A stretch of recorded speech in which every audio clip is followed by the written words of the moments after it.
I now recognize myself to give an opening statement in the impeachment inquiry into Donald J. Trump, the 45th President of the United States.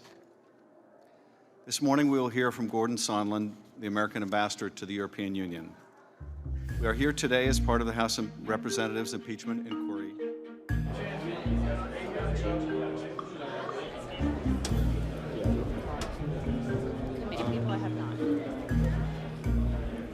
So we're here for the arrival. Once they're seated and we get a look from the chairman, you'll start to hear voices saying, everybody get back. TV will go to the side. Everybody stays in the room for the swearing in. And then after the swearing in, I'll start to tap, or my colleague will start to tap you on the shoulder, and all TV will go out, and then we'll start to rotate from that line over there. Okay.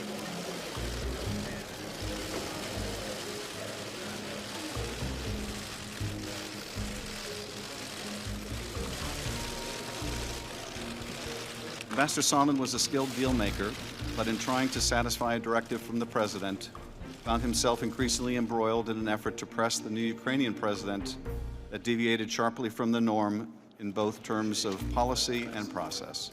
Story time last night, we get story time first thing this morning. Ambassador Sondland, welcome. Glad you're here. I'm really not glad you're here, but welcome to the 5th day of this circus. If you would please rise and raise your right hand, I will begin by swearing you in. Do you swear or affirm that the testimony you are about to give is the truth, the whole truth, and nothing but the truth, so help you God? Let the record show the witness has answered in the affirmative. Thank you, and please be seated. Please speak directly into it. Is that a written statement you made on part of the record? With that, Ambassador Sondland, you are now recognized for the opening statement. Thank you, Mr. Chairman.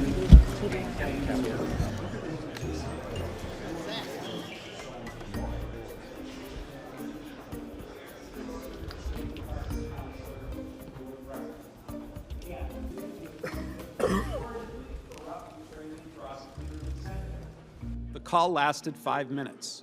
I remember I was at a restaurant in Kyiv, and I have no reason to doubt that this conversation included the subject of investigation. It's true that the president speaks loudly at times, and it's also true, I think we primarily discussed ASAP Rocky. It's true that the president likes to use colorful language. Anyone who has met with him at any reasonable amount of time knows them. The best direct evidence we have is actually what the president told you. I want nothing. There is no quid pro quo. Who would benefit from an investigation of the Bidens? I assume President Trump would benefit. There we have it, see? Didn't hurt a bit, did it? Getting caught is no defense, not to a violation of the Constitution, and it certainly doesn't give us a reason to ignore our own oath of office. We are adjourned.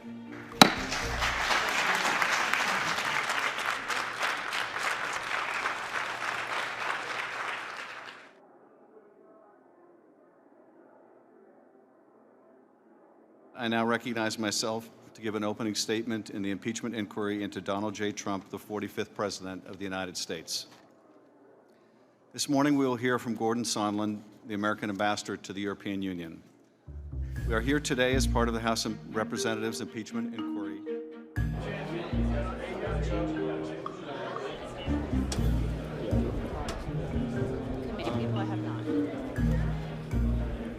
So we're here for the arrival. Once they're seated and we get a look from the chairman, you'll start to hear voices saying, everybody get back. TV will go to the side. Everybody stays in the room for the swearing in. And then after the swearing in, I'll start to tap, or my colleague will start to tap you on the shoulder, and all TV will go out, and then we'll start to rotate from that line over there. Okay.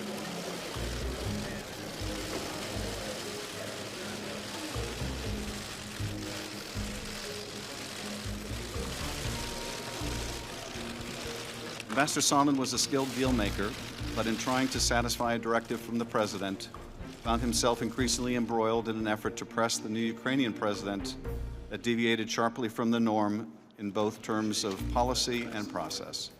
Story time last night, we get story time first thing this morning. Ambassador Sondland, welcome. Glad you're here.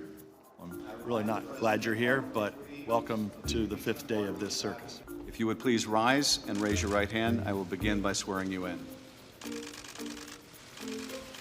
Do you swear or affirm that the testimony you're about to give is the truth, the whole truth, and nothing but the truth, so help you God? Let the record show the witness has answered in the affirmative. Thank you, and please be seated. Please speak directly into it. Is that a written statement to remain a part of the record?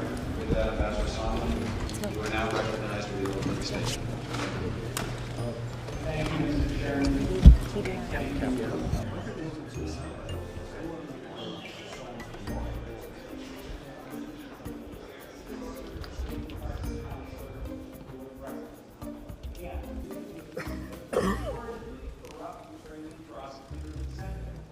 The call lasted 5 minutes.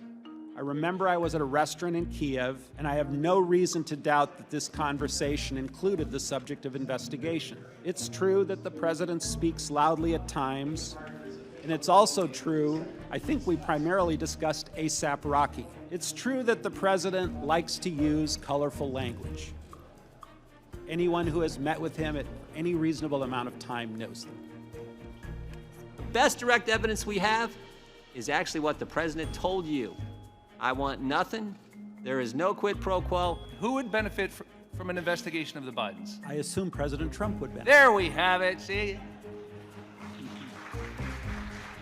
Didn't hurt a bit, did it? Getting caught is no defense, not to a violation of the Constitution, and it certainly doesn't give us a reason to ignore our own oath of office.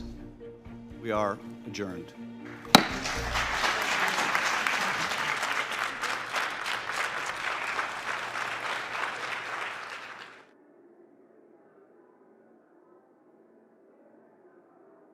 I now recognize myself to give an opening statement in the impeachment inquiry into Donald J. Trump, the 45th President of the United States. This morning we will hear from Gordan Sondland, the American ambassador to the European Union. We are here today as part of the House of Representatives impeachment inquiry.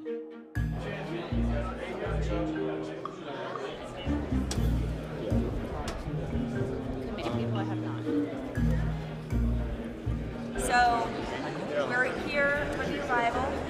Once they're seated and we get a look from the chairman, you'll start to hear voices saying, everybody get back. TV will go to the side. Everybody stays in the room for the swearing in. And then after the swearing in, I'll start to tap, or my colleague will start to tap you on the shoulder, and all TV will go out, and then we'll start to rotate from that line over there. Okay.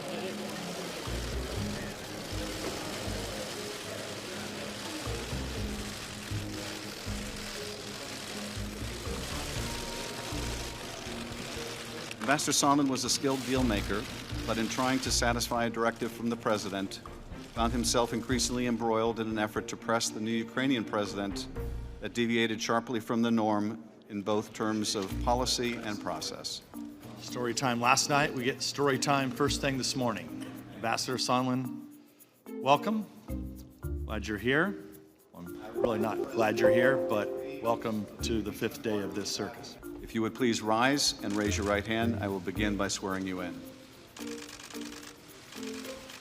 Do you swear or affirm that the testimony you're about to give is the truth, the whole truth, and nothing but the truth, so help you God? Let the record show the witness has answered in the affirmative. Thank you, and please be seated. Please speak directly into it.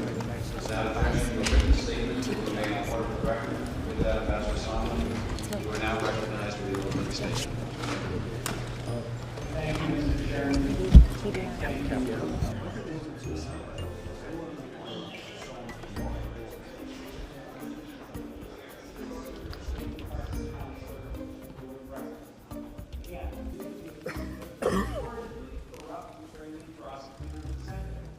The call lasted 5 minutes.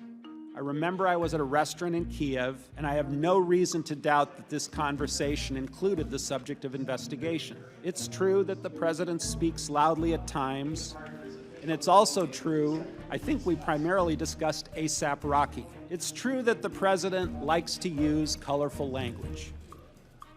Anyone who has met with him at any reasonable amount of time knows them. The best direct evidence we have is actually what the president told you. I want nothing. There is no quid pro quo. Who would benefit from an investigation of the Bidens? I assume President Trump would benefit. There we have it, see? Didn't hurt a bit, did it? Getting caught is no defense, not to a violation of the Constitution, and it certainly doesn't give us a reason to ignore our own oath of office. We are adjourned.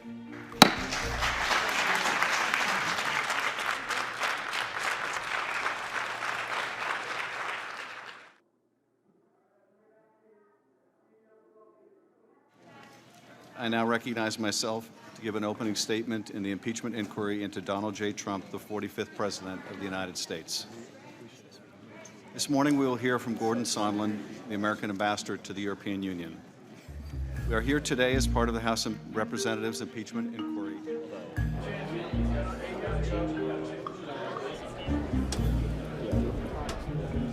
Committee people I have not. So we're here for the revival. Once they're seated and we get a look from the chairman, you'll start to hear voices saying, everybody get back. TV will go to the side. Everybody stays in the room for the swearing in. And then after the swearing in, Committee will I'll come to start order. tap Good morning, everyone. This is the seventh in a series of public hearings the committee will be holding as part of the House of Representatives impeachment inquiry. Without objection, the chair is authorized to declare a recess of the committee at any time. There is a quorum present. We will proceed today in the same fashion as our other hearings. I'll make an opening statement, then Ranking Member Nunes will have the opportunity to make a statement.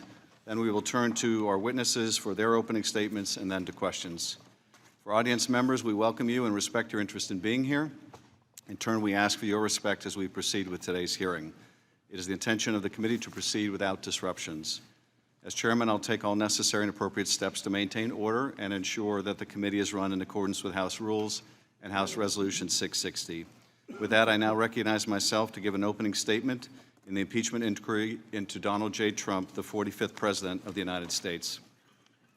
Yesterday morning, the committee heard from Ambassador Gordan Sondland, the American ambassador to the European Union, the de facto leader of the Three Amigos, who had regular access to President Donald Trump and pressed the new Ukrainian President, Vladimir Zelensky, for two investigations Trump believed would help his re-election campaign. The first investigation was of a discredited conspiracy theory that Ukraine and not Russia was responsible for interfering in our 2016 election. The second investigation was into the political rival Trump apparently feared most, Joe Biden. Trump sought to weaken Biden and to refute the fact that his own election had been helped by a Russian hacking and dumping operation and Russian social media campaign directed by Vladimir Putin. Trump's scheme stood in contrast to the long-standing bipartisan foreign policy of the United States by undermining military and diplomatic support for a key ally and set back U.S. anti-corruption efforts in Ukraine. In conditioning a meeting with Zelensky and then military aid on securing an investigation of his rival, Trump put his personal and political interests above the United States. As Ambassador Sondland would later tell career Foreign Service Officer David Holmes immediately after speaking to the president, Trump did not give an expletive about Ukraine. He cares about big stuff that benefits him, like the Biden investigation that Giuliani was pushing. David Holmes is here with us today. He is a Foreign Service officer currently serving as the political counselor at the U.S. Embassy in Kyiv. Also with us is Dr. Fiona Hill, whose job as the National Security Council's Senior Director for European and Russian Affairs encompassed the coordination of U.S. policy towards Ukraine. Dr. Hill left the NSC in July after more than 2 years in that position. Dr. Hill and Mr. Holmes each provide a unique perspective on issues relating to Ukraine. Dr. Hill from Washington, D.C., and Mr. Holmes from on the ground in Kyiv. In early 2019, Dr. Hill became concerned by the increasing prominence of Rudy Giuliani, the president's personal lawyer, who was, as she has testified, asserting quite frequently on television in public appearances that he had been given some authority over matters related to Ukraine. Hill was not alone in her concerns. Her boss, National Security Advisor John Bolton, was also paying attention, as were other NSC and State Department officials, including Holmes at the U.S. Embassy in Kyiv. Bolton viewed Giuliani as a hand grenade that is going to blow everybody up, and was powerless to prevent the former mayor from engineering former U.S. Ambassador to Ukraine Marie Yovanovitch's firing in late April, or her recall. Holmes was stunned by the intensity and consistency of media attacks on Yovanovitch, by name as a U.S. ambassador, and the scope of the allegations that were leveled against her. Yovanovitch's dismissal as a result of Giuliani's smear campaign was one of several things that unsettled Dr. Hill. Another was the role of Gordan Sondland, who emerged as a key player in Ukraine policy in May when he was named as part of the U.S. delegation led by Rick Perry to President Zelensky's inauguration. Lieutenant Colonel Alexander Vindman also attended the inauguration, and as Holmes recalls, during a meeting with President Zelensky, took the opportunity to advise the new Ukraine leader to stay out of U.S. domestic politics. Another concern that arose for Dr. Hill around this time was her discovery of a potential NSC back channel on Ukraine. Hill learned that an NSC staff member who did not work on Ukraine, and for her may have been providing Ukraine-related information to President Trump that Dr. Hill was not made aware of. According to Holmes, following the Zelensky inauguration, Sondland and Perry took a very active and unconventional role in formulating our priorities for the new Zelensky administration and personally reaching out to President Zelensky and his senior team. Sondland's newfound assertiveness also concerned Dr. Hill, who previously had enjoyed a cordial working relationship with the ambassador. On June 18, 2019, Hill had a blow-up with Sondland when he told her that he was in charge of Ukraine policy. Dr. Hill testified that Sondland got testy with me, and I said, "Who has put you in charge of it?" He said, "The President." On July 10th, Dr. Hill was part of a meeting at the White House with a group of U.S. and Ukrainian officials, including Bolton, Sondland, and Energy Secretary Perry, another of the three amigos. The meeting was intended, among other things, to give the Ukrainians an opportunity to convey that they were anxious to set up a meeting, a first meeting, between their new president and President Trump. Sondland interjected to inform the group that, according to White House Chief of Staff Mick Mulvaney, the White House meeting sought by the Ukrainian president with Trump would happen if Ukraine undertook certain investigations. Hearing this, Bolton abruptly ended the meeting. Undeterred, Sondland brought the Ukrainian delegation and the NSC director for Ukraine, Lieutenant Colonel Alexander Vindman, downstairs to another part of the White House, where they were later joined by Dr. Hill. In this second meeting, Sondland was more explicit. Ukraine needed to conduct investigations if they were to get a meeting at all. Bolton directed Dr. Hill to report this to NSC legal advisor John Eisenberg, telling her, "You go and tell Eisenberg that I am not part of whatever drug deal Sondland and Mulvaney are cooking up on this, and you go ahead and tell him what you've heard and what I've said." Dr. Hill did so, as did Lieutenant Colonel Vindman, who separately approached the same lawyers with his concerns. On July 18, the day before Dr. Hill left her post at the NSC, Holmes participated in a secure interagency video conference on Ukraine. Towards the end of the meeting, a representative from the Office of Management and Budget announced that the flow of nearly $400 million in security assistance for Ukraine was being held up. The order had come from the President and had been conveyed to OMB by acting White House Chief of Staff Mick Mulvaney without further explanation. Holmes, unaware of the hold prior to the call, was shocked. He thought the suspension of aid was extremely significant, undermining what he had understood to be long-standing U.S. national security goals in Ukraine. 1 week later, on July 25th, President Trump spoke with President Zelensky by phone. When President Zelensky brought up U.S. military support and noted that Ukraine would like to buy more Javelin anti-tank missiles from the United States, Trump responded by saying, "I would like you to do us a favor, though." Trump then requested that Zelensky investigate the discredited conspiracy theory that Ukraine interfered in the 2016 election. Even more ominously, Trump asked Zelensky to look into the Bidens. Neither request had been included in the official talking points for the call prepared by the NSC staff, but both were in Donald Trump's personal interest and the interests of his 2020 re-election campaign. And the Ukrainian president knew about both in advance, in part because of efforts by Ambassadors Sondland and Volker to make him aware of President Trump's demands. The next day, July 26th, in Kyiv, Holmes served as a note-taker during a meeting between Acting Ambassador Bill Taylor, Volker, and Sondland with President Zelensky and other senior Ukrainian officials. Zelensky said that on the previous day's call, President Trump had, quote, 3 times raised some very sensitive issues that he would have to follow up on those issues when they met in person. Although he did not realize it at the time, Holmes came to understand that the sensitive issues were the investigations that President Trump demanded on the July 25th call. Following the meeting with Zelensky, Holmes accompanied Sondland to a separate meeting with one of the Ukrainian president's top advisors, Andrei Yermak. But Holmes was not allowed into the meeting and waited for 30 minutes while Sondland and the Ukrainian met alone, without any note-takers to record what they said. After the meeting, Sondland, Holmes, and 2 other State Department staff went to lunch at a nearby restaurant and sat on an outdoor terrace. At some point during the meal, Sondland pulled out his cell phone, placed a call to the White House, and asked to be connected to the president. When Trump came on the line, Holmes could hear the president's voice clearly. Holmes recalled that, quote, the president's voice was very loud and recognizable, and Ambassador Sondland held the phone away from his ear for a period of time, presumably because of the loud volume. Sondland said he was calling from Kyiv. He told the president that President Zelensky loves your ass. Holmes then heard President Trump ask, so he's going to do the investigation? Ambassador Sondland replied, he's going to do it, adding that President Zelensky will do anything you ask him. After the call ended, Holmes took the opportunity to ask Sondland for his candid impression of the president's views on Ukraine.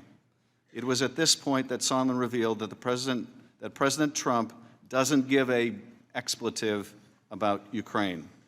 The president only cares about big stuff that benefits the president, like the Biden investigation that Mr. Giuliani was pushing. A month later, National Security Advisor Bolton traveled to Kyiv. Between meetings with Ukrainian government officials, Holmes heard Bolton express to Ambassador Bill Taylor his frustration about Mr. Giuliani's influence with the president. Bolton made clear, however, there was nothing he could do about it.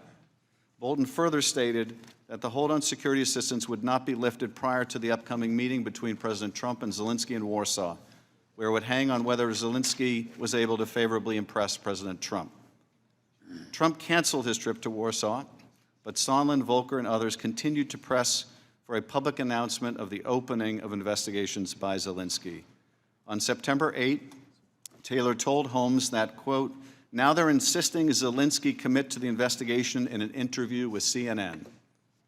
Holmes was surprised the requirement was so specific and concrete, since it amounted to nothing less than a, quote, demand that President Zelensky personally commit to a specific investigation of President Trump's political rival on a cable news channel, unquote.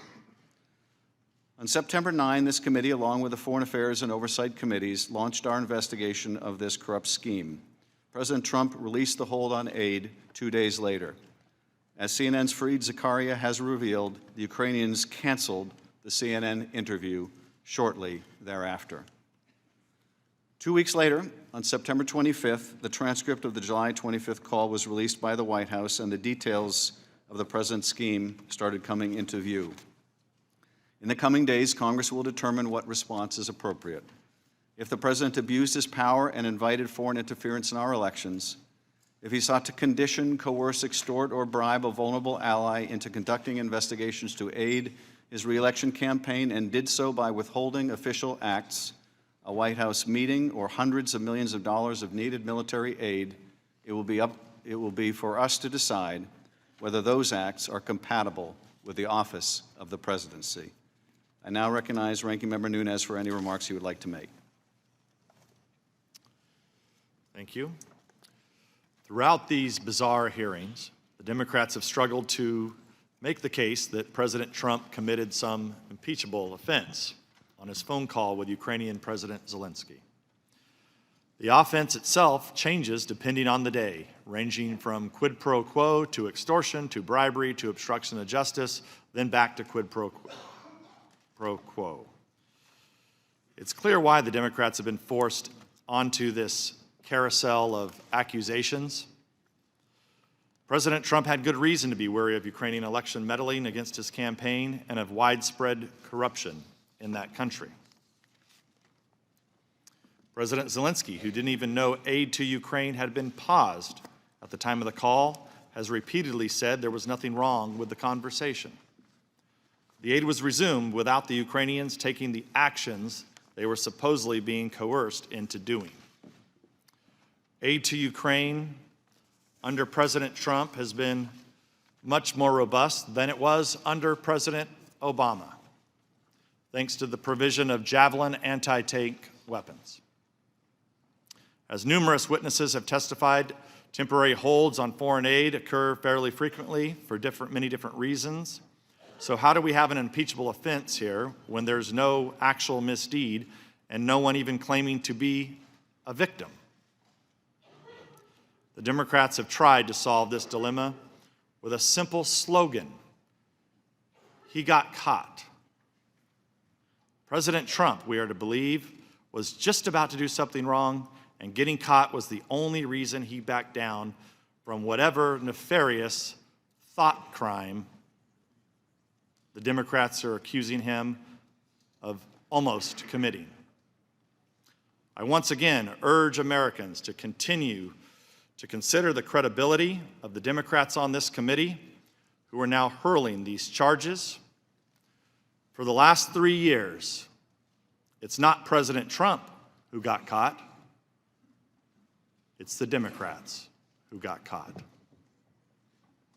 They got caught falsely claiming they had more than circumstantial evidence that Trump colluded with Russians to hack the 2016 election. They got caught orchestrating this entire farce with the whistleblower and lying about their secret meetings with him. They got caught defending the false allegations of the Steele dossier, which was paid for by them. They got caught breaking their promise that impeachment would only go forward with bipartisan support because of how damaging it is to the American people. They got caught running a sham impeachment process featuring secret depositions, hidden transcripts, and an unending flood of Democrat leaks to the media. They got caught trying to obtain nude photos of President Trump from Russian pranksters, pretending to be Ukrainians. And they got caught covering up for Alexander Chalupa, a Democratic National Committee operative who colluded with Ukrainian officials to smear the Trump campaign by improperly redacting her name from deposition transcripts and refusing to let Americans hear her testimony as a witness in these proceedings. That is the Democrats' pitiful legacy in recent years. They got caught. Meanwhile, their supposed star witness testified that he was guessing that President Trump was tying Ukrainian aid to investigations despite no one telling him that was true, and the president himself explicitly telling him the opposite, that he wanted nothing from Ukraine. Ladies and gentlemen, unless the Democrats once again scramble their kangaroo court rules, today's hearing marks the merciful end of this spectacle in the Impeachment Committee, formerly known as the Intelligence Committee. Whether the Democrats reap the political benefit they want from this impeachment remains to be seen, but the damage they have done to this country will be long-lasting. With this wrenching attempt to overthrow the president, they have pitted Americans against one another and poisoned the mind of fanatics who actually believe the entire galaxy of bizarre accusations they have leveled against the president since the day the American people elected him. I sincerely hope the Democrats end this affair as quickly as possible so our nation can begin to heal the many wounds it has inflicted on us. The people's faith in government and their belief that their vote counts for something has been shaken. From the Russia hoax to this shoddy Ukrainian sequel, the Democrats got caught. Let's hope they finally learn a lesson, give their conspiracy theories a rest, and focus on governing for a change. In addition, Mr. Chairman, pursuant to House Rule 11, Clause 2J1, the Republican members transmit our request to convene a minority day of hearings. To date, you have blocked key witnesses that we have requested from testifying in this partisan impeachment inquiry. This rule was not displaced by H.Res. 660, and therefore, under House Rule 11, Clause 1A, it applies to the Democrats' impeachment inquiry. We look forward to the chair promptly scheduling an agreed-upon time for the minority day of hearings so that we can hear from key witnesses that you have continually blocked from testifying.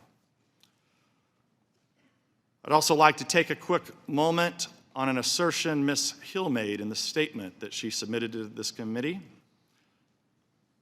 in which she claimed that some committee members deny that Russia meddled in the 2016 election. As I noted in my opening statement on Wednesday, that in March 2018, Intelligence Committee Republicans published the results of a year-long investigation into Russian meddling. The 240-page report analyzed 2016 Russian meddling campaign, the U.S. government reaction to it, Russian campaigns in other countries, and provided specific recommendations to improve American election security. I'm going to ask my staff to hand these reports to our two witnesses today, just so they can have a recollection of their memory. As America may or may not know, Democrats refused to sign on to the Republican report. Instead, they decided to adopt minority views filled with collusion conspiracy theories. Needless to say, it is entirely possible for two separate nations to engage in election meddling at the same time, and Republicans believe we should take meddling seriously by all foreign countries, regardless of which campaign is the target. I'd like to submit for the record a copy of our report titled Report on Russian Active Measures. I yield back. Today we are joined by Dr. Fiona Hill and David Holmes. Dr. Fiona Hill is a former Deputy Assistant to the President and Senior Director for Europe and Russia on the National Security Council. Before returning to government, she was a Senior Fellow at the Brookings Institution, where she directed the Center on the United States and Europe. She previously worked at the National Intelligence Council, the Eurasia Foundation, and the John F. Kennedy School of Government. David Holmes is the political counselor at the U.S. Embassy in Kyiv, where he serves as the senior policy and political advisor to Ambassador Taylor, who testified earlier in these hearings. He is a career Foreign Service officer. He has previously served in Moscow, New Delhi, Kabul, Bogota, and Pristina. He has also served on the staff of the National Security Council as special assistant to the United States Secretary of State. Two final points before our witnesses are sworn. First, witness depositions as part of this inquiry were unclassified in nature, and all open hearings will also be held at the unclassified level. Any information that may touch on classified information will be addressed separately. Second, Congress will not tolerate any reprisal, threat of reprisal, or attempt to retaliate against any U.S. government official for testifying before Congress, including you or any of your colleagues. If you would please rise, raise your right hand. I will begin by swearing you in.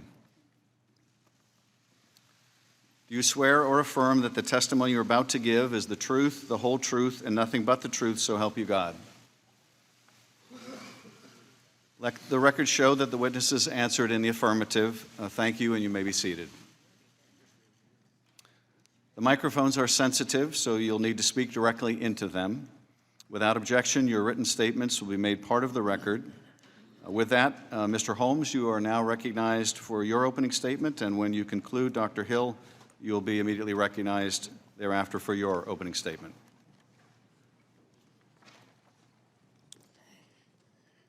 Thank you. Good morning, Mr. Chairman, Ranking Member Nunez, and members of the committee. My name is David Holmes, and I'm a career Foreign Service officer with the Department of State. Since August 2017, I've been the political counselor at the U.S. Embassy in Kyiv, Ukraine. While it is an honor to appear before you today, I want to make clear that I did not seek this opportunity to testify today. Since you determined that I may have something of value to these proceedings and issued a subpoena, it is my obligation to appear and to tell you what I know. Indeed, as Secretary Pompeo has stated, I hope everyone who testifies will do so truthfully and accurately. When they do, the oversight role will have been performed, and I think America will come to see what took place here. That is my only goal, to testify truthfully and accurately to enable you to perform that role. And to that end, I put together this statement to lay out as best I can my recollection of events that may be relevant to this matter. By way of background, I have spent my entire professional career as a Foreign Service officer. Like many of the dedicated public servants who have testified in these proceedings, my entire career has been in the service of my country. I'm a graduate of Pomona College in Claremont, California, and received degrees in international affairs from the University of St. Andrews in Scotland and from Princeton University's Woodrow Wilson School of Public and International Affairs. I joined the Foreign Service in 2002 through an apolitical, merit-based process under the George W. Bush administration. And I have proudly served administrations of both parties and worked for their appointees, both political and career. Prior to my current post in Kyiv, Ukraine, I served in the political and economic sections at the U.S. Embassy in Moscow, Russia. In Washington, I served on the National Security Council staff as Director for Afghanistan and as a Special Assistant to the Undersecretary of State. My prior overseas assignments include New Delhi, India, Kabul, Afghanistan, Bogota, Colombia, and Pristina, Kosovo. As the political counselor at the U.S. Embassy in Kyiv, I lead the political section, covering Ukraine's internal politics, foreign relations, and security policies. And I serve as the senior policy and political advisor to the ambassador. The job of an embassy political counselor is to gather information about the host country's political landscape, to report back to Washington, to represent U.S. policies to foreign contacts, and to advise the ambassador on policy development and implementation. In this role, I'm a senior member of the embassy's country team and continually involved in addressing issues as they arise. I'm also often called upon to take notes in meetings involving the ambassador or visiting senior U.S. officials with Ukrainian counterparts. For this reason, I've been present in many of the meetings with President Zelensky and his administration, some of which may be germane to this inquiry. While I'm a political counselor at the embassy, it is important to note that I'm not a political appointee or engaged in U.S. politics in any way. It is not my job to cover or advise on U.S. politics.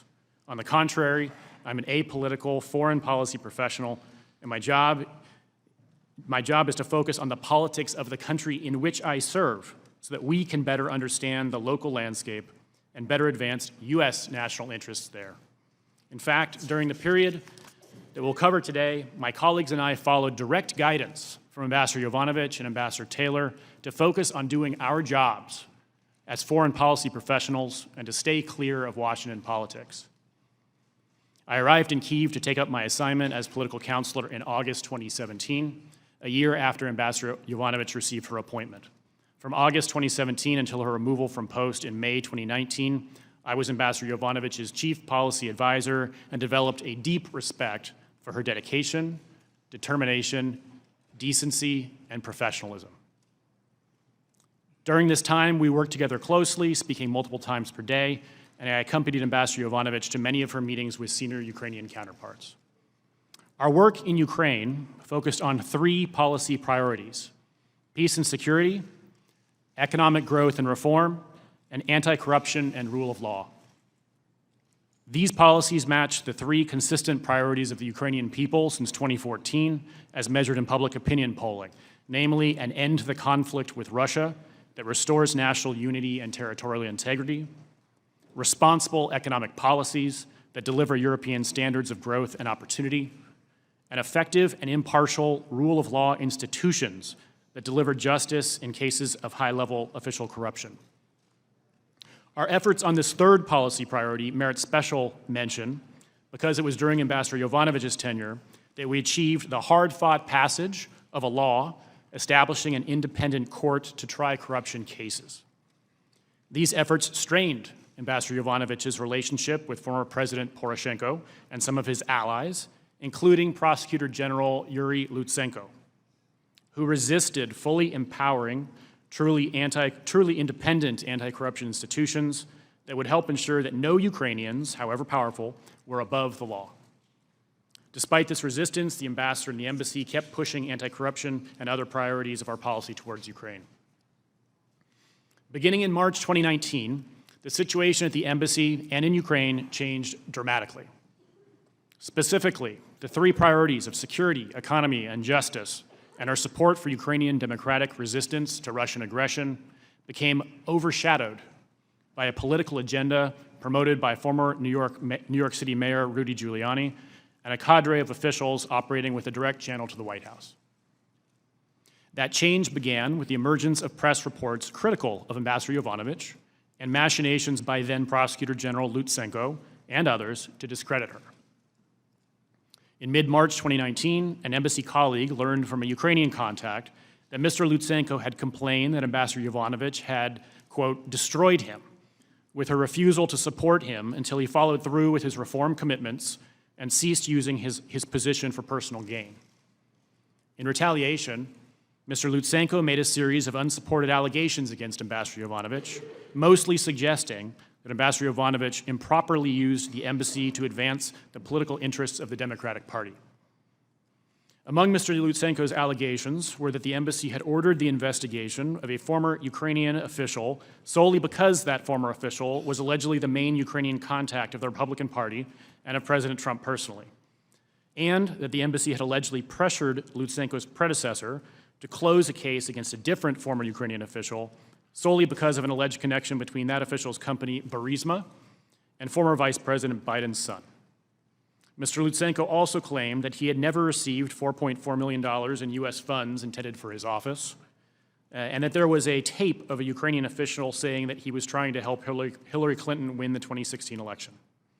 Finally, Mr. Lutsenko publicly claimed that Ambassador Yovanovitch had given him a do not prosecute list containing the names of her supposed allies, an allegation the State Department called an outright fabrication, and that Mr. Lutsenko later retracted. Mr. Lutsenko said that as a result of these allegations, Ambassador Yovanovitch would face serious problems in the United States. Public opinion polls indicated that Ukrainians generally did not believe Mr. Lutsenko's allegations. And on March 22nd, President Poroshenko issued a statement in support of Ambassador Yovanovitch. Following Mr. Lutsenko's allegations, Mr. Giuliani and others made a number of public statements critical of Ambassador Yovanovitch, questioning her integrity and calling for her removal from office. Mr. Giuliani was also making frequent public statements pushing for Ukraine to investigate interference in the 2016 election and issues related to Burisma and the Bidens. For example, on May 1st, 2019, the New York Times reported that Mr. Giuliani had, quote, discussed the Burisma investigation and its intersection with the Bidens, with the ousted Ukrainian prosecutor general and the current prosecutor. On May 9th, the New York Times reported that Mr. Giuliani said he planned to travel to Ukraine to pursue investigations into the 2016 election interference and into the involvement of former Vice President Biden's son in a Ukrainian gas company. Over the next few months, Mr. Giuliani also issued a series of tweets asking, quote, why Biden shouldn't be investigated, attacking, quote, the new president of Ukraine, Zelensky, for being silent on the 2016 election and Biden investigations, and complaining about the New York Times attacking him for, quote, exposing the Biden family history of making millions from Ukrainian criminals. Around this time, the Ukrainian presidential election was approaching, and political newcomer and entertainer Volodymyr Zelensky, who had played a president on television, was surging in the polls, ahead of Mr. Lutsenko's political ally, President Poroshenko. On April 20th, I was present for Ambassador Yovanovitch's third and final meeting with then-candidate Zelensky, ahead of his landslide victory in the runoff election the next day. As in her two prior meetings that I also attended, they had an entirely cordial, pleasant conversation and signaled their mutual desire to work together. However, the negative narratives about Ambassador Yovanovitch had gained currency in certain segments of the United States press. On April 26th, Ambassador Yovanovitch departed for Washington, D.C., where she learned that she would be recalled early. The barrage of allegations directed at Ambassador Yovanovitch, a career ambassador, is unlike anything I have seen in my professional career. Following President-elect Zelensky's victory, our attention in the embassy focused on getting to know the incoming Zelensky administration and on preparations for the inauguration scheduled for May 20th, the same day that Ambassador Yovanovitch departed post permanently. It quickly became clear that the White House was not prepared to show the level of support for the Zelensky administration that we had originally anticipated. In early May, Mr. Giuliani publicly alleged that Mr. Zelensky was, quote, surrounded by enemies of the U.S. president and canceled a visit to Ukraine. Shortly thereafter, we learned that Vice President Pence no longer planned to lead the presidential delegation to the inauguration. The White House then whittled down an initial proposed list for the official presidential delegation to the inauguration from over a dozen individuals to just 5. Secretary Perry as its head, Special Representative for Ukraine negotiations Kurt Volker, representing the State Department, National Security Council Director Alex Vindman, representing the White House, Temporary Acting Chargé d'Affaires Joseph Pennington, representing the embassy, and Ambassador to the European Union Gordan Sondland. While Ambassador Sondland's mandate as the accredited ambassador to the European Union did not cover individual member states, let alone non-member countries like Ukraine, he made clear that he had direct and frequent access to President Trump and Chief of Staff Mick Mulvaney, and portrayed himself as the conduit to the President and Mr. Mulvaney for this group. Secretary Perry, Ambassador Sondland, and Ambassador Volker later styled themselves the Three Amigos and made clear they would take the lead on coordinating our policy and engagement with the Zelensky administration. Around the same time, I became aware that Mr. Giuliani, a private lawyer, was taking a direct role in Ukrainian diplomacy. On April 25th, Ivan Bakhanov, who was Mr. Zelensky's childhood friend and campaign chair and was ultimately appointed the head of the security services of Ukraine, indicated to me privately that he had been contacted by, quote, someone named Giuliani who said he was an advisor to the vice president. I reported Mr. Bakhanov's message to Deputy Assistant Secretary of State George Kent. Over the following months, it became apparent that Mr. Giuliani was having a direct influence on the foreign policy agenda that the Three Amigos were executing on the ground in Ukraine. In fact, at one point during a preliminary meeting of the inaugural delegation, someone wondered aloud why Mr. Giuliani was so active in the media with respect to Ukraine. My recollection is that Ambassador Sondland stated, quote, damn it, Rudy, every time Rudy gets involved, he goes and F's everything up. The inauguration took place on May 20th, and I took notes in the delegation's meeting with President Zelensky. During the meeting, Secretary Perry passed President Zelensky a list that Perry described as, quote, people he trusts. Secretary Perry told President Zelensky that he could seek advice from the people on this list on issues of energy sector reform, which was the topic of subsequent meetings between Secretary Perry and key Ukrainian energy sector contacts. Embassy personnel were excluded from some of these later meetings by Secretary Perry's staff. On May 23rd, Ambassador Volker, Ambassador Sondland, Secretary Perry, and Senator Ron Johnson, who had also attended the inauguration, though not on the official delegation, returned to the United States and briefed President Trump. On May 29th, President Trump signed a congratulatory letter to President Zelensky, which included an invitation to visit the White House at an unspecified date. It is important to understand that a White House visit was critical to President Zelensky. President Zelensky needed to show U.S. support at the highest levels in order to demonstrate to Russian President Putin that he had U.S. backing as well as to advance his ambitious anti-corruption reform agenda at home. President Zelensky's team immediately began pressing to set a date for that visit. President Zelensky and senior members of his team made clear that they wanted President Zelensky's first overseas trip to be to Washington, to send a strong signal of American support, and requested a call with President Trump as soon as possible. We at the embassy also believed that a meeting was critical to the success of President Zelensky's administration and its reform agenda, and we worked hard to get it arranged. When President Zelensky's team did not receive a confirmed date for a White House visit, they made alternative plans for President Zelensky's first overseas trip to be to Brussels instead, in part to attend an American Independence Day event that Ambassador Sondland hosted on June 4th. Ambassador Sondland hosted a dinner in President Zelensky's honor following the reception, which included President Zelensky, Jared Kushner, Secretary Pompeo's counselor Ulrich Breckbuhl, senior European Union officials, and comedian Jay Leno, among others. Ambassador Bill Taylor arrived in Kyiv as Chargé d'Affaires on June 17th. For the next month, the focus of our activities, along with those of the three amigos, was to coordinate a White House visit. To that end, we were working with the Ukrainians to deliver things that we thought President Trump might care about, such as commercial deals that would benefit the United States, which might convince President Trump to agree to a meeting with President Zelensky. The Ukrainian policy community was unanimous in its recommendation in recognizing the importance of securing the meeting and President Trump's support. Ambassador Taylor reported that Secretary Pompeo had told him prior to his arrival in Kyiv, quote, "We need to work on turning the president around on Ukraine." Ambassador Volker told us that the next 5 years could hang on what could be accomplished in the next 3 months. I took that to mean that if we did not earn President Trump's support in the next 3 months, we could lose the opportunity to make progress during President Zelensky's 5-year term. Within a week or two, it became apparent that the energy sector reforms, the commercial deals, and the anti-corruption efforts on which we were making progress were not making a dent in terms of persuading the White House to schedule a meeting between the presidents.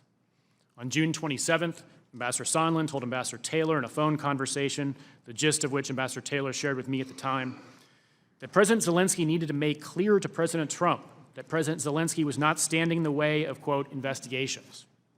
I understood that this meant the Biden-Burisma investigations that Mr. Giuliani and his associates had been speaking about in the media since March. While Ambassador Taylor did not brief me on every detail of his communications with the three amigos, he did tell me that on a June 28th call with President Zelensky, Ambassador Taylor and the three amigos, it was made clear that some action on Burisma Biden investigation was a precondition for an Oval Office visit. Also on June 28th, while President Trump was still not moving forward on a meeting with President Zelensky, he met with Russian President Putin at the G20 summit in Osaka, Japan, sending a further signal of lack of support to Ukraine. We became concerned that even if a meeting between Presidents Trump and Zelensky could occur, it would not go well. And I discussed with embassy colleagues whether we should stop seeking a meeting altogether. While the White House visit was critical to the Zelensky administration, a visit that failed to send a clear and strong signal of support likely would be worse for President Zelensky than no visit at all. Congress has appropriated $1.5 billion in security assistance for Ukraine since 2014.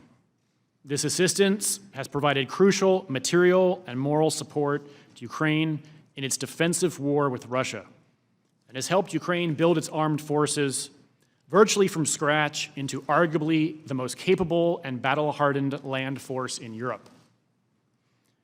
I've had the honor of visiting the main training facility in western Ukraine with members of Congress and members of this very committee, Ms. Stefanik, where we witnessed firsthand U.S. National Guard troops, along with allies, conducting training for Ukrainian soldiers. Since 2014, National Guard units from California, Oklahoma, New York, Tennessee, and Wisconsin have trained shoulder to shoulder with Ukrainian counterparts.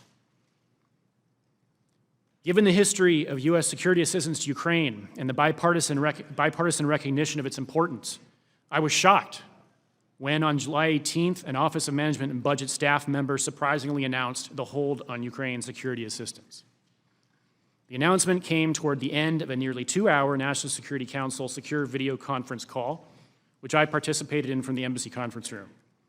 The official said that the order had come from the president and had been conveyed to OMB by Mr. Mulvaney with no further explanation. This began a week or so of efforts by various agencies to identify the rationale for the freeze, to conduct a review of the assistance, and to reaffirm the unanimous view of the Ukraine policy community of its importance. NSC counterparts confirmed to us that there had been no change in our Ukraine policy, but could not determine the cause of the hold or how to lift it. On July 25th, President Trump made a congratulatory phone call to President Zelensky after his party won a commanding majority in Ukraine's parliamentary election. Contrary to standard procedure, the embassy received no readout of that call, and I was unaware of what was discussed until the transcript was released on September 25th. Upon reading the transcript, I was deeply disappointed to see that the president raised none of what I understood to be our interagency agreed upon foreign policy priorities in Ukraine, and instead raised the Biden-Burisma investigation and referred to the theory about CrowdStrike and its supposed connection to Ukraine in the 2016 election. The next day, July 26, 2019, I attended meetings at the presidential administration building in Kyiv with Ambassador Taylor, Ambassador Volker, and Ambassador Sondland, and I took notes during those meetings. Our first meeting was with President Zelensky's chief of staff. It was brief, as he had already been summoned by President Zelensky to prepare for a subsequent broader meeting. But he did say that President Trump had expressed interest during the previous day's phone call in President Zelensky's personnel decisions related to the Prosecutor General's office. The delegation then met with President Zelensky and several other senior officials. During the meeting, President Zelensky stated that during the July 25th call, President Trump had, quote, 3 times raised some very sensitive issues, and that he would have to follow up, Zelensky, would have to follow up on those issues when he and President Trump met in person. Not having received a readout of the July 25th call, I did not know at the time what those sensitive issues were. After the meeting with President Zelensky, Ambassador Volker and Ambassador Taylor quickly left the presidential administration building for a trip to the front lines. Ambassador Sondland, who was to fly out that afternoon, stayed behind to have a meeting with Andriy Yermak, a top aide to President Zelensky. As I was leaving the meeting with President Zelensky, I was told to join the meeting with Ambassador Sondland and Mr. Yermak to take notes. I had not expected to join that meeting and was a flight of stairs behind Ambassador Sondland as he headed to meet with Mr. Yermak. When I reached Mr. Yermak's office, Ambassador Sondland had already gone into the meeting. I explained to Mr. Yermak's assistant that I was supposed to join the meeting as the embassy's representative and strongly urged her to let me in, but she told me that Ambassador Sondland and Mr. Yermak had insisted that the meeting be one-on-one with no note-taker. I then waited in the anteroom until the meeting ended, along with a member of Ambassador Sondland's staff and a member of the U.S. Embassy Kyiv staff. When the meeting ended, the 2 staffers and I accompanied Ambassador Sondland out of the presidential administration building.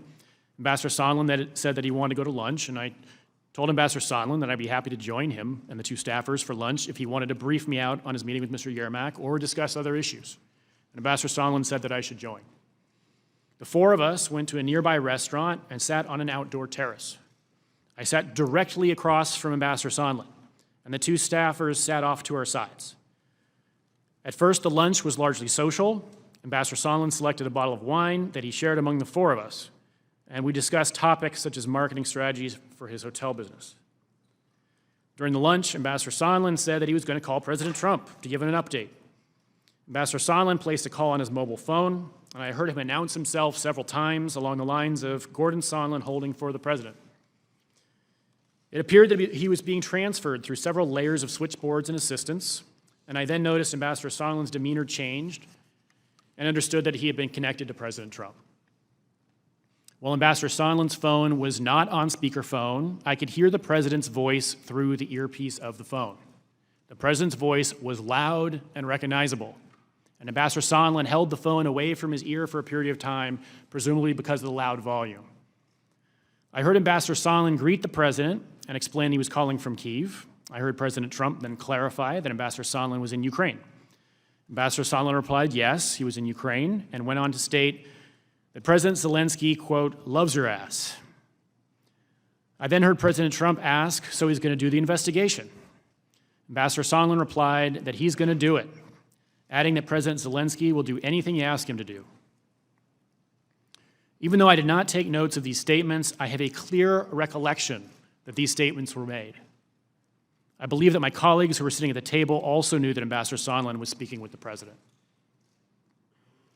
The conversation then shifted to Ambassador Sondland's efforts on behalf of the president to assist a rapper who was jailed in Sweden, and I could only hear Ambassador Sondland's side of the conversation. Ambassador Sondland told the president that the rapper was, quote, kind of effed there and should have pled guilty. He recommended that the president, quote, wait until after the sentencing or it will only make it worse. And he added that the president should let him get sentenced, play the racism card, give him a ticker tape when he comes home. Ambassador Sondland further told the president that Sweden, quote, should have released him on your word, but that you can tell the Kardashians you tried.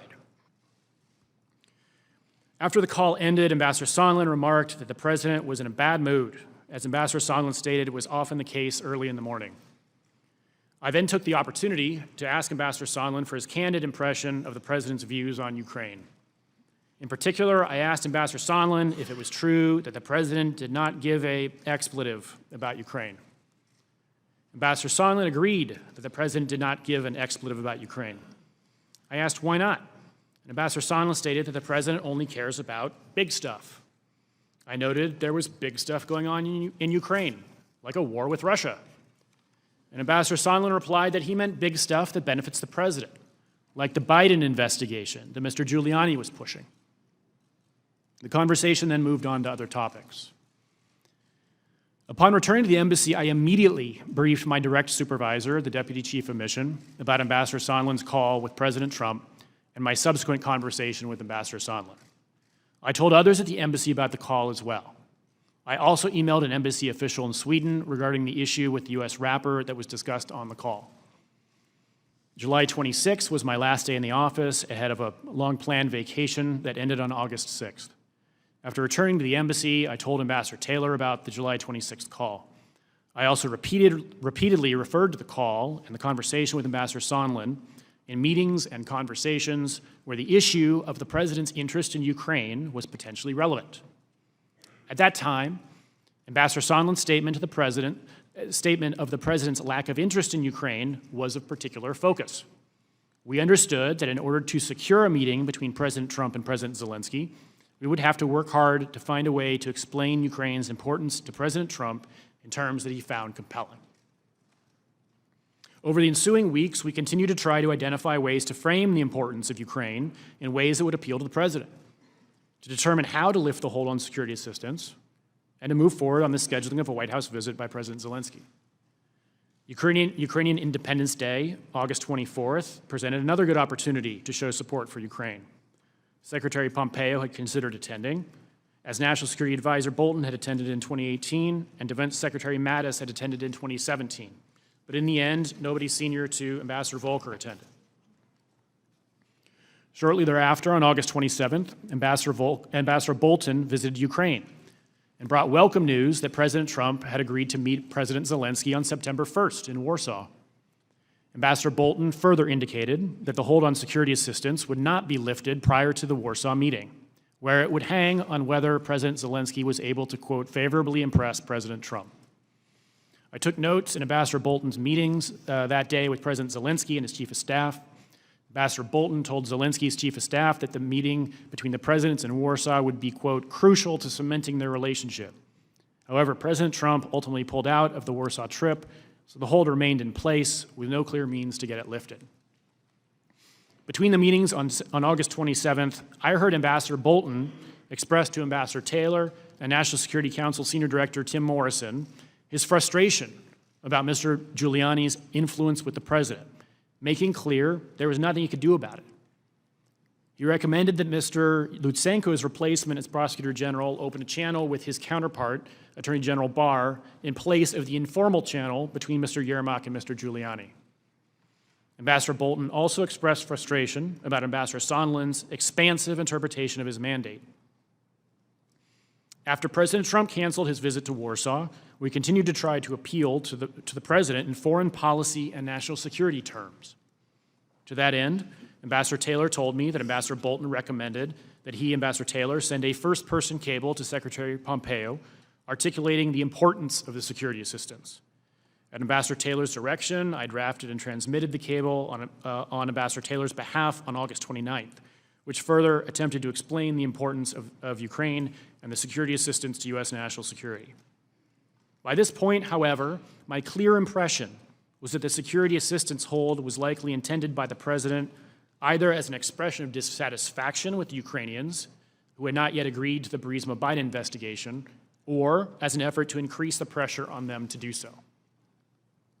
On September 5th, I took notes at Senator Johnson and Senator Chris Murphy's meetings with President Zelensky in Kyiv, where President Zelensky asked about the security assistance. Although both senators stressed strong bipartisan congressional support for Ukraine, Senator Johnson cautioned President Zelensky that President Trump has a negative view of Ukraine and that President Zelensky would have a difficult time overcoming it. Senator Johnson further explained that he had been, quote, shocked by President Trump's negative reaction during an Oval Office meeting on May 23rd when he and the three amigos proposed that President Trump meet President Zelensky and show support for Ukraine. On September 8th, Ambassador Taylor told me, quote, now they're insisting Zelensky commit to the investigation in an interview with CNN, which I took to refer to the three amigos. I was shocked the requirement was so specific and concrete. While we had advised our Ukrainian counterparts to voice a commitment to following the rule of law and generally investigating credible corruption allegations, this was a demand that President Zelensky personally commit on a cable news channel to a specific investigation of President Trump's political rival. On September 11th, the hold was finally lifted after significant press coverage and bipartisan congressional expressions of concern about the withholding of security assistance. Although we knew the hold was lifted, we were still concerned that President Zelensky had committed, in exchange for the lifting, to give the requested CNN an interview. We had several indications that the interview would occur. First, the Yes conference in Kyiv was held from September 12th to 14th, and CNN's Fareed Zakaria was one of the moderators. Second, on September 13th, an embassy colleague received a phone call from another colleague who worked for Ambassador Sondland. My colleague texted me regarding that call that, quote, Sondland and the Zelensky interview, Sondland said the Zelensky interview is supposed to be today or Monday, and they plan to announce that a certain investigation that was on hold will progress. Sondland's aide did not know if this was decided or if Sondland was advocating for it. Apparently, he's been discussing this with Yermak. Finally, also on September 13th, Ambassador Taylor and I ran into Mr. Yermak on our way out of a meeting with President Zelensky in his private office. Ambassador Taylor again stressed the importance of staying out of U.S. politics and said he hoped no interview was planned. Mr. Yermak did not answer, but shrugged in resignation as if to indicate that he had no choice. In short, everybody thought there was going to be an interview and that the Ukrainians believed they had to do it. The interview ultimately did not occur. On September 21st, Ambassador Taylor and I collaborated on input he sent to Mr. Morrison to brief President Trump ahead of a September 25th meeting that had been scheduled with President Zelensky in New York on the margins of the UN General Assembly. The transcript of the July 25th call was released the same day. As of today, I have still not seen a readout of the September 25th meeting. As the impeachment inquiry has progressed, I have followed press reports and reviewed the statements of Ambassadors Taylor and Yovanovitch. Based on my experiences in Ukraine, my recollection is generally consistent with their testimony. And I believe that the relevant facts were therefore being laid out for the American people. However, in the last couple weeks, I read press reports expressing for the first time that certain senior officials may have been acting without the president's knowledge or freelancing in their dealings with Ukraine. At the same time, I also read reports noting the lack of firsthand evidence in the investigation and suggesting that the only evidence being elicited at the hearings was hearsay. I came to realize that I had firsthand knowledge regarding certain events on July 26 that had not otherwise been reported, and that those events potentially bore on the question of whether the president did, in fact, have knowledge, that those senior officials were using the levers of diplomatic power to influence the new Ukrainian president to announce the opening of a criminal investigation against President Trump's political opponent. It is at that point that I made the observation to Ambassador Taylor that the incident I had witnessed on July 26th had acquired greater significance, which is what he reported in his testimony last week and is what led to the subpoena for me to appear here today. In conclusion, I'd like to take a moment to turn back to Ukraine. Today, this very day, marks exactly 6 years since throngs of pro-Western Ukrainians spontaneously gathered on Kyiv's Independence Square to launch what became known as the Revolution of Dignity. While the protests began in opposition to a turn towards Russia and away from the West, they expanded over 3 months to reject the entire corrupt, repressive system that had been sustained by Russian influence in the country. Those events were followed by Russia's occupation of Ukraine's Crimean Peninsula, an invasion of Ukraine's eastern Donbas region, and an ensuing war that to date has cost almost 14,000 lives. Despite the Russian aggression over the past 5 years, Ukrainians have rebuilt a shattered economy, adhered to a peace process, and moved economically and socially closer to the West, toward our way of life. Earlier this year, large majorities of Ukrainians again chose a fresh start by voting for a political newcomer as president, replacing 80% of their parliament and endorsing a platform consistent with our democratic values, our reform priorities, and our strategic interests. This year's revolution at the ballot box underscores that despite its imperfections, Ukraine is a genuine and vibrant democracy and an example to other post-Soviet countries and beyond, from Moscow to Hong Kong. How we respond to this historic opportunity will set the trajectory of our relationship with Ukraine and will define our willingness to defend our bedrock international principles and our leadership role in the world. Ukrainians want to hear a clear and unambiguous reaffirmation that our long-standing bipartisan policy of strong support for Ukraine remains unchanged and that we fully back it at the highest levels. Now is not the time to retreat from our relationship with Ukraine, but rather to double down on it. As we sit here today, Ukrainians are fighting a hot war on Ukrainian territory against Russian aggression. This week alone, since I have been here in Washington, 2 Ukrainian soldiers were killed and 2 injured by Russian-led forces in eastern Ukraine despite a declared ceasefire. I learned overnight that 7 more were injured yesterday.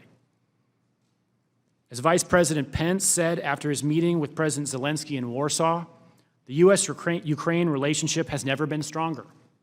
Ukrainians and their new government earnestly want to believe that. Ukrainians cherish their bipartisan American support that has sustained their Euro-Atlantic aspirations, and they recoil at the thought of playing a role in U.S. domestic politics or elections. At a time of shifting allegiances and rising competitors in the world, we have no better friends than Ukraine, a scrappy, unbowed, determined, and above all, dignified people who are standing up against Russian authoritarianism and aggression. They deserve better. We're now at an inflection point in Ukraine, and it is critical to our national security that we stand in strong support of our Ukrainian partners. Ukrainians and freedom-loving people everywhere are watching the example we set here of democracy and the rule of law. Thank you.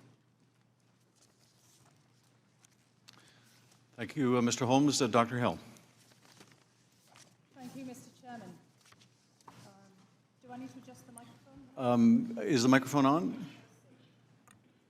I believe it is now. Is that Yes, correct? perfect.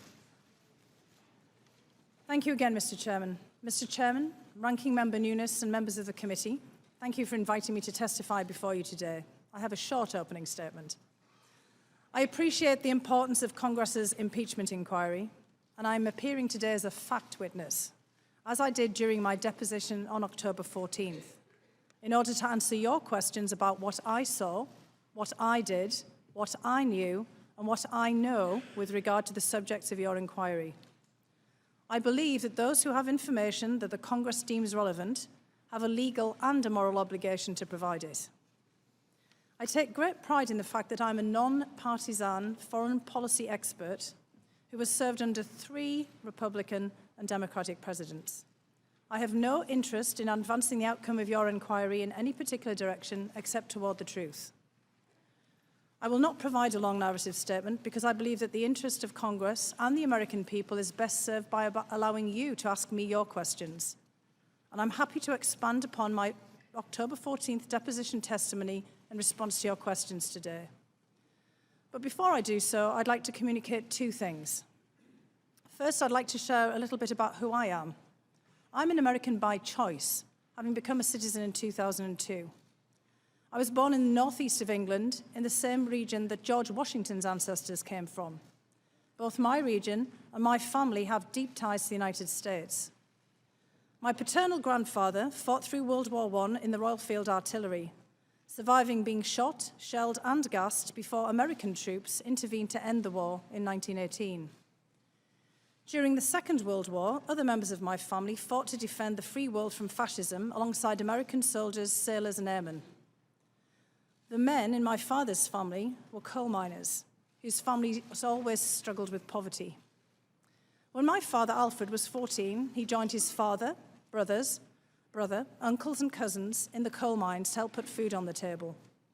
When the last of the local mines closed in the 1960s, my father wanted to emigrate to the United States to work in the coal mines in West Virginia and Pennsylvania. But his mother, my grandmother, had been crippled from hard labor, and my father couldn't leave. So he stayed in northern England until he died in 2012. My mother still lives in my hometown today. While his dream of emigrating to America was thwarted, my father loved America, its culture, its history, and its role as a beacon of hope for the world. He always wanted someone in the family to make it to the United States. I began my university studies in 1984, and I just learned that I went to the same university as my colleague here, Mr. Holmes, in St Andrews in Scotland. I just thought I would add that. And in 1987, I won a place on an academic exchange to the Soviet Union. I was there for the signing of the Intermediate Nuclear Forces, or INF Treaty, and when President Ronald Reagan met Soviet leader Mikhail Gorbachev in Moscow. This was a turning point for me. An American professor who I met there told me about graduate student scholarships to the United States. And the very next year, thanks to his advice, I arrived in America to start my advanced studies at Harvard.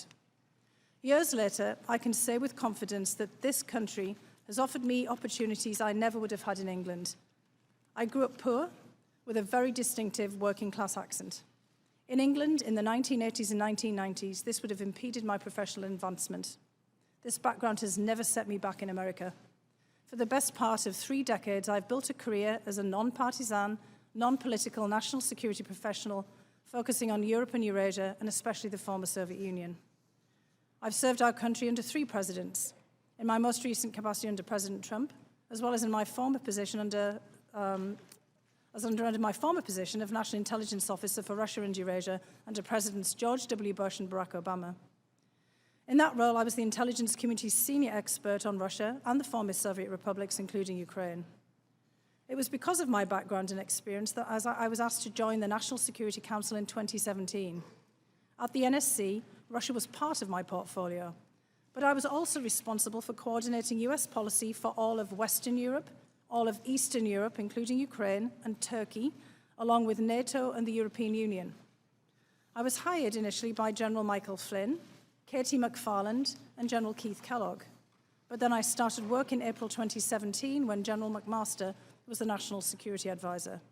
I, and they, thought that I could help them with President Trump's stated goal of improving relations with Russia, while still implementing policies designed to deter Russian conduct that threatens the United States, including the unprecedented and successful Russian operation to interfere in the 2016 presidential election. This relates to the second thing I want to communicate. Based on questions and statements I've heard, some of you on this committee appear to believe that Russia and its security services did not conduct a campaign against our country, and that perhaps, somehow, for some reason, Ukraine did. This is a fictional narrative that has been perpetrated and propagated by the Russian security services themselves. The unfortunate truth is that Russia was the foreign power that systematically attacked our democratic institutions in 2016.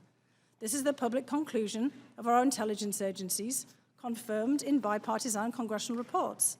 It is beyond dispute, even if some of the underlying details must remain classified.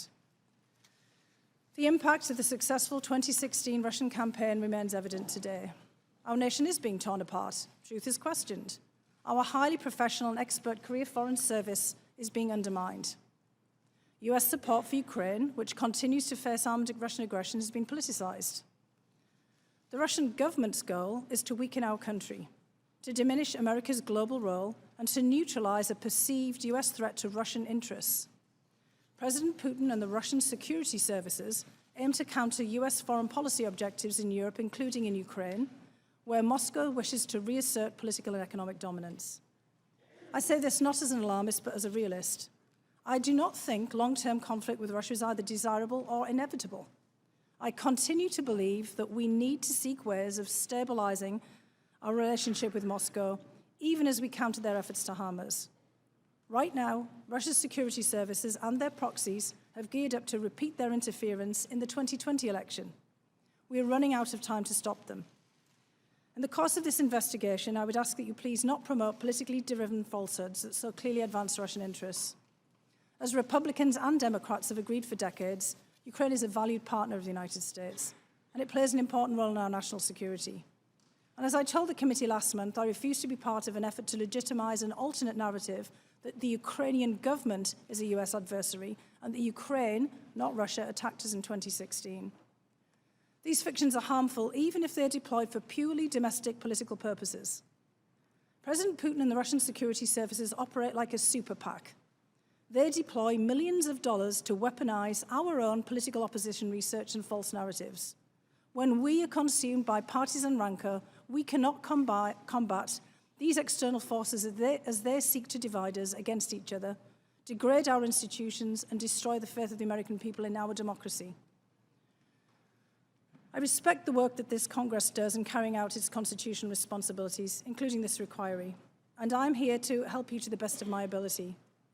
If the President or anyone else impedes or subverts the national security of the United States in order to further domestic political or personal interests, that's more than worthy of your attention.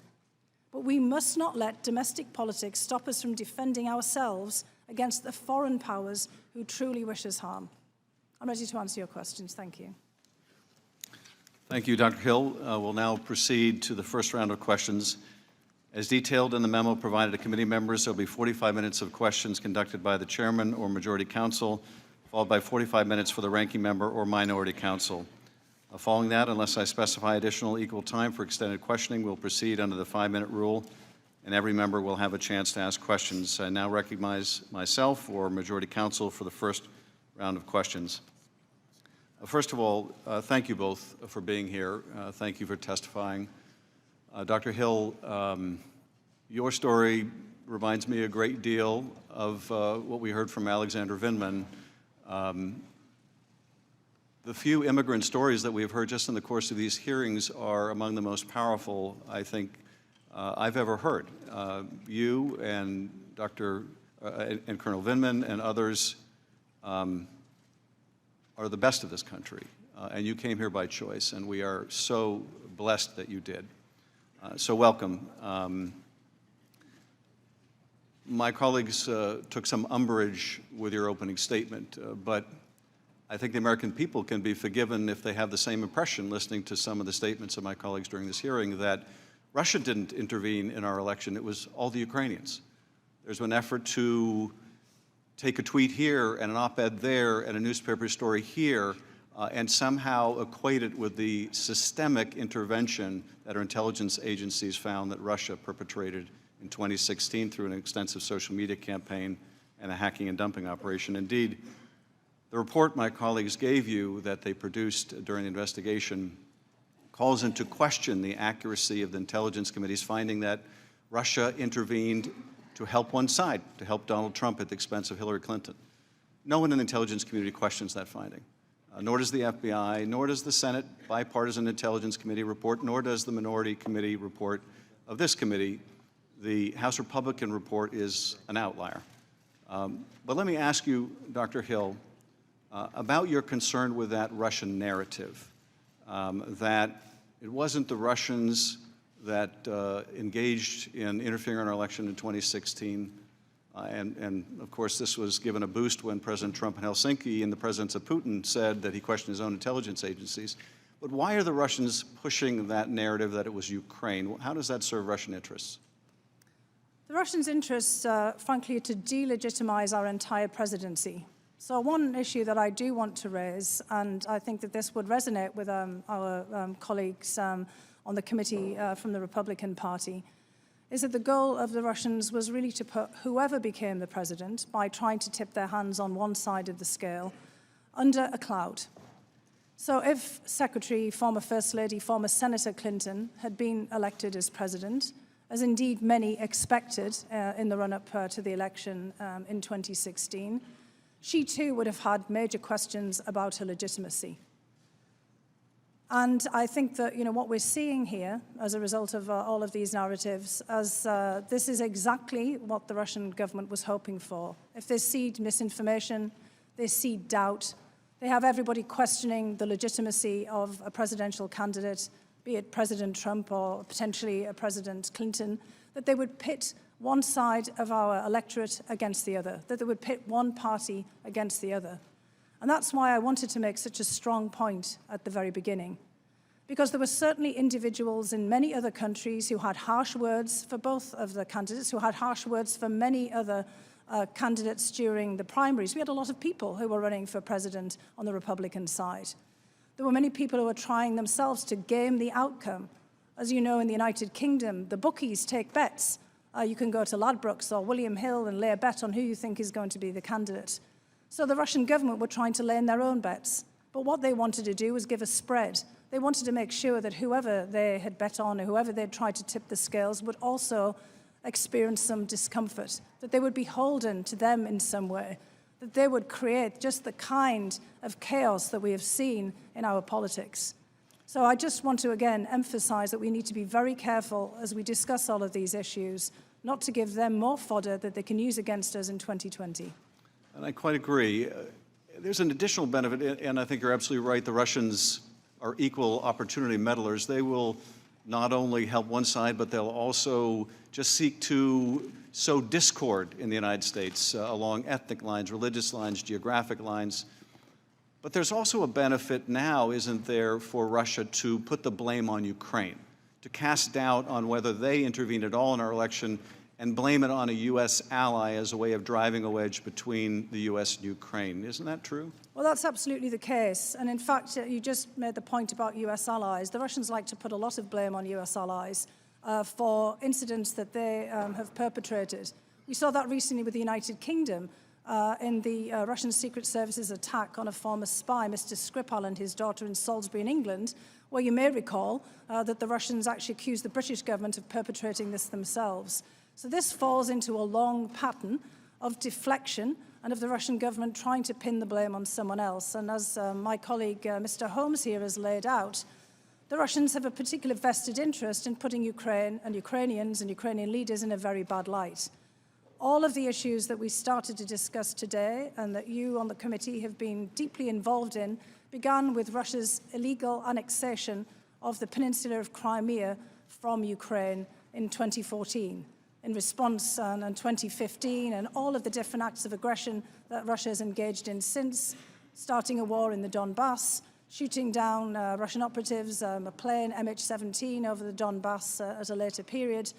There is a great deal of hostility and malign intent towards Ukraine, and it suits the Russian government very much if we are also looking at Ukraine as somehow a perpetrator of malign acts against us.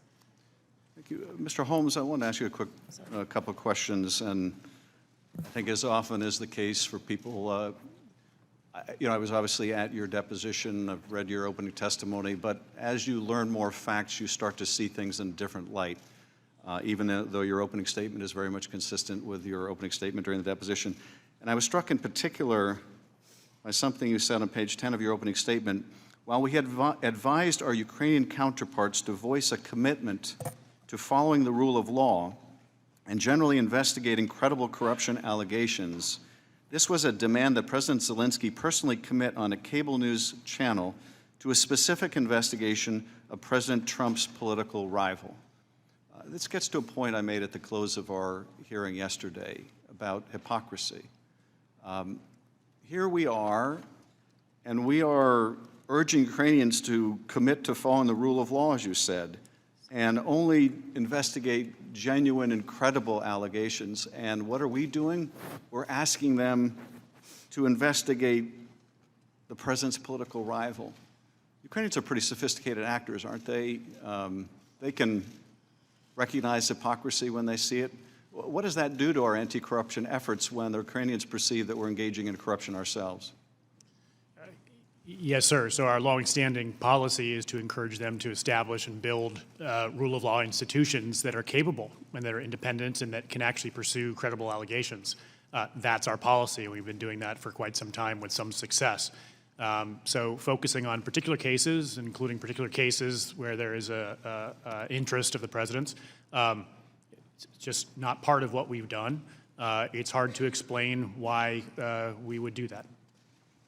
Well, it harkens back to that conversation Ambassador Volker testified about when he urged Ukraine not to investigate or prosecute Poroshenko, and the reply from Mr. Yermak was, "Oh, you mean like you want us to do with the Bidens and the Clintons?"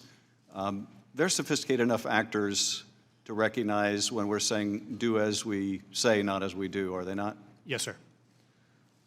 You also, in your testimony, and I was struck by this anew today, when even after the aid is lifted, Ukraine still felt pressure to make these statements. And you and Ambassador Taylor were worried that they were going to do it on CNN.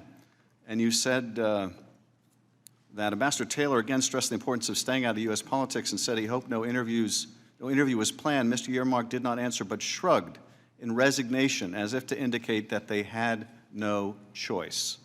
In short, everyone thought there was going to be an interview and that the Ukrainians believed they had to do it. So you're acknowledging, I think, Mr. Holmes, are you not, that Ukraine very much felt pressured to undertake these investigations that the President, Rudy Giuliani, and Ambassador Sondland and others were demanding? Yes, sir. And although the hold on the security assistance may have been lifted, there were still things they wanted that they weren't getting, including a meeting with the President in the Oval Office. Whether the hold, the security assistance hold continued or not, Ukrainians understood that that's something the President wanted, and they still wanted important things from the President. So I think that continues to this day. I think they're being very careful. They still need us now going forward. In fact, right now, President Zelensky is trying to arrange a summit meeting with President Putin in the coming weeks, to his first face-to-face meeting with him to try to advance the peace process. He needs our support. He needs President Putin to understand that America supports Zelensky at the highest levels. So this doesn't end with the lifting of the security assistance hold. Ukraine still needs us, and as I said, still fighting this war this very day. Well, and I would underscore again, as my colleague did so eloquently, they got caught. That's the reason the aid was finally lifted. Mr. Goldman. Thank you, Mr. Chairman. Good morning to both of you. Yesterday, we heard testimony from Ambassador Gordan Sondland from the European Union, who testified that President Trump wanted Ukraine to announce the investigations into the Bidens of Burisma and the 2016 elections because they would benefit him politically, and that he used the leverage of that White House meeting and the security assistance to pressure President Zelensky to do so. Dr. Hill, you testified, I believe, that in mid-June, Ambassador Sondland told you that he was in charge of Ukraine policy. Is that right? That's correct, sir, yes. Who did he tell you had put him in charge of Ukraine policy? He told me it was the President. Mr. Holmes, did you also understand that Ambassador Sondland had been given some authority over Ukraine policy from the President? We understood that he had been told to work with Mr. Giuliani. And did he hold himself out as having direct contact and knowledge of the President's priorities and interests? Yes, sir. Now, Mr. Holmes, I'm going to go to that July 26th date when you overheard the conversation between Ambassador Sondland and President Trump. And I'm going to ask you a little bit about the lead up to that conversation. Before the lunch that you described, you said that you accompanied Ambassador Sondland, Volker, and Taylor to a meeting with President Zelensky. Is that right? That's correct. And you took notes at that meeting? Yes, sir. And you reviewed those notes before you came here to testify today? Yes. And they were helpful to refresh your recollection as to what happened. Is that right? Yes. During that meeting, President Zelensky said that on his phone call with President Trump the previous day, that 3 times President Trump had mentioned sensitive issues. Did you understand what President Zelensky was referring to when he said the sensitive issues? I couldn't be sure what he was referring to until I later read the transcript of the July 25th call. But I was aware of various contacts between the three amigos and his government about this set of issues. And after you read the call, what did you determine to be the sensitive issues that President Zelensky referenced? The Burisma Biden investigation. After this meeting with President Zelensky, you testified that Ambassador Sondland had a one-on-one meeting with Andrei Yermak, a top aide to Zelensky, and that you were prohibited from going into that meeting to take notes. Is that right? Yes. And yesterday, Ambassador Sondland testified that he probably discussed the investigations with Mr. Yermak. Did Ambassador Sondland tell you at all what they discussed? He did not. Now, after this meeting with Mr. Yermak, you went to lunch. And can you just describe where you were sitting at the restaurant? Yes, sir. The restaurant has sort of glass doors that open onto a terrace. And we were at the first tables on the terrace, so immediately outside of the interior of the restaurant. The doors were all wide open. There was tables, a table for 4, although I recall it being 2 tables for 2 pushed together. In any case, it was quite a wide table. And the table was set with sort of a table runner down the middle. I was directly across from Ambassador Sondland.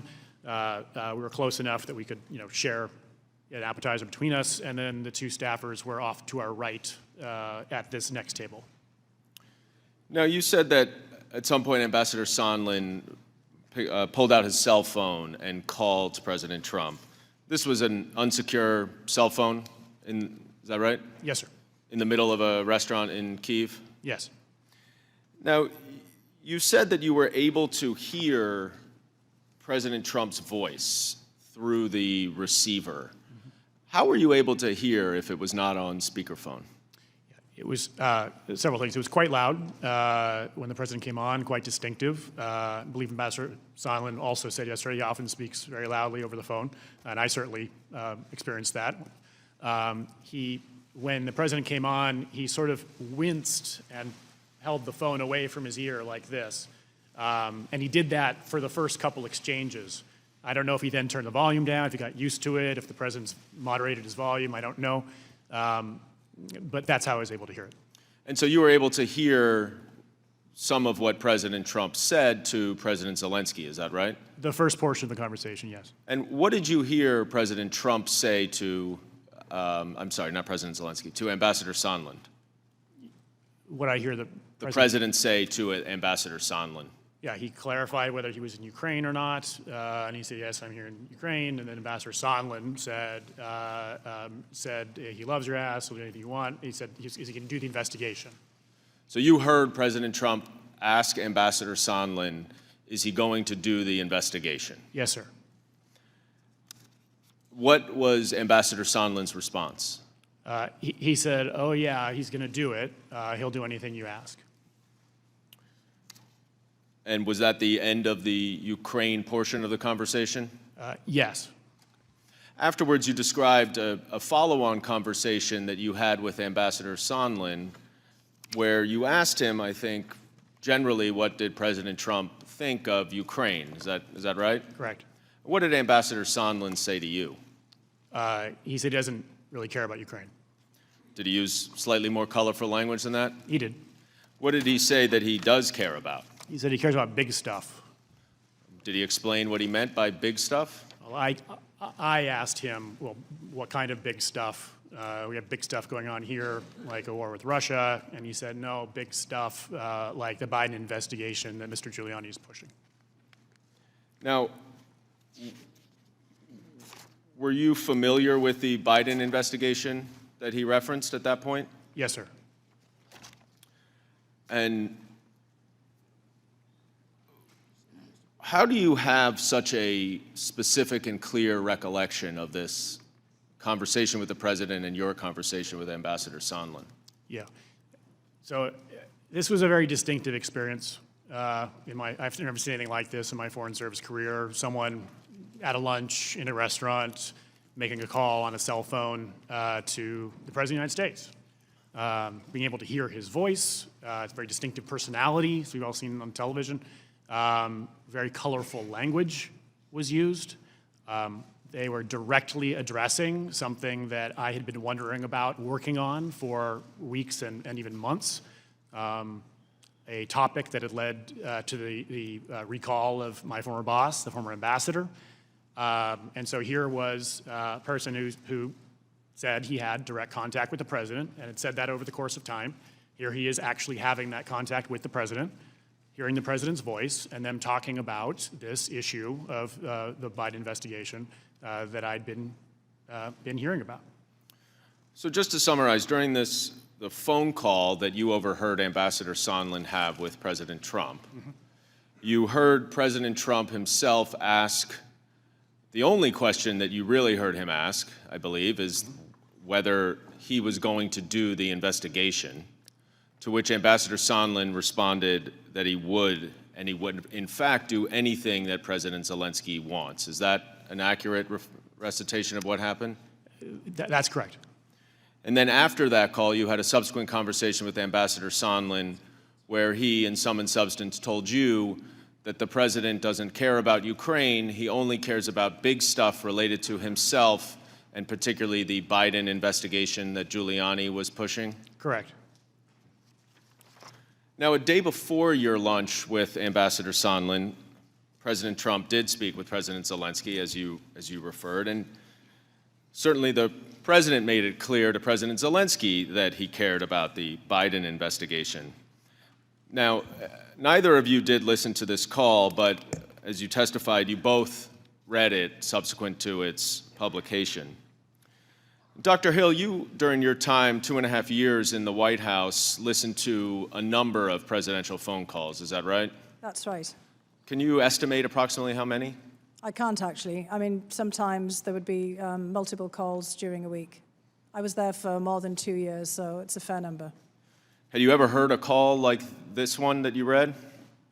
I don't want to comment on this call because this is, in my view, executive privilege. Counsel, in terms of the testimony, yes. yeah, I think that as a threshold matter, I think that there are issues of classification regarding head of state communications that we do want to be sensitive to in this forum, among other issues. Understood. I'm really just focused on this one call that has been declassified and published, and just asking you whether you'd ever heard any presidential phone call along these lines. Well, again, I'd like to just focus in this testimony on this particular call, and I will just say that I found this particular call subject matter and the way that it was conducted surprising. You said in your deposition testimony that you were very shocked and very saddened to read it. That's correct. Why was that? Because of the nature of the discussion, the juxtaposition of the issues in which they were raised, and also given the fact that I myself had actually opposed, along with Ambassador Bolton for some period, having a call unless it was very well prepared, and that we were confident that the issues that Ukraine and the United States were most generally together interested in were going to be raised. And I saw in this call that this was not the case. You also testified that you were concerned that this call was turning a White House meeting into some kind of asset. Do you recall that testimony? I don't think it was specifically about that call, but I recall the testimony because this was clearly the discussion preceding the call. Remember, I left on July 19th and the call took place the following week.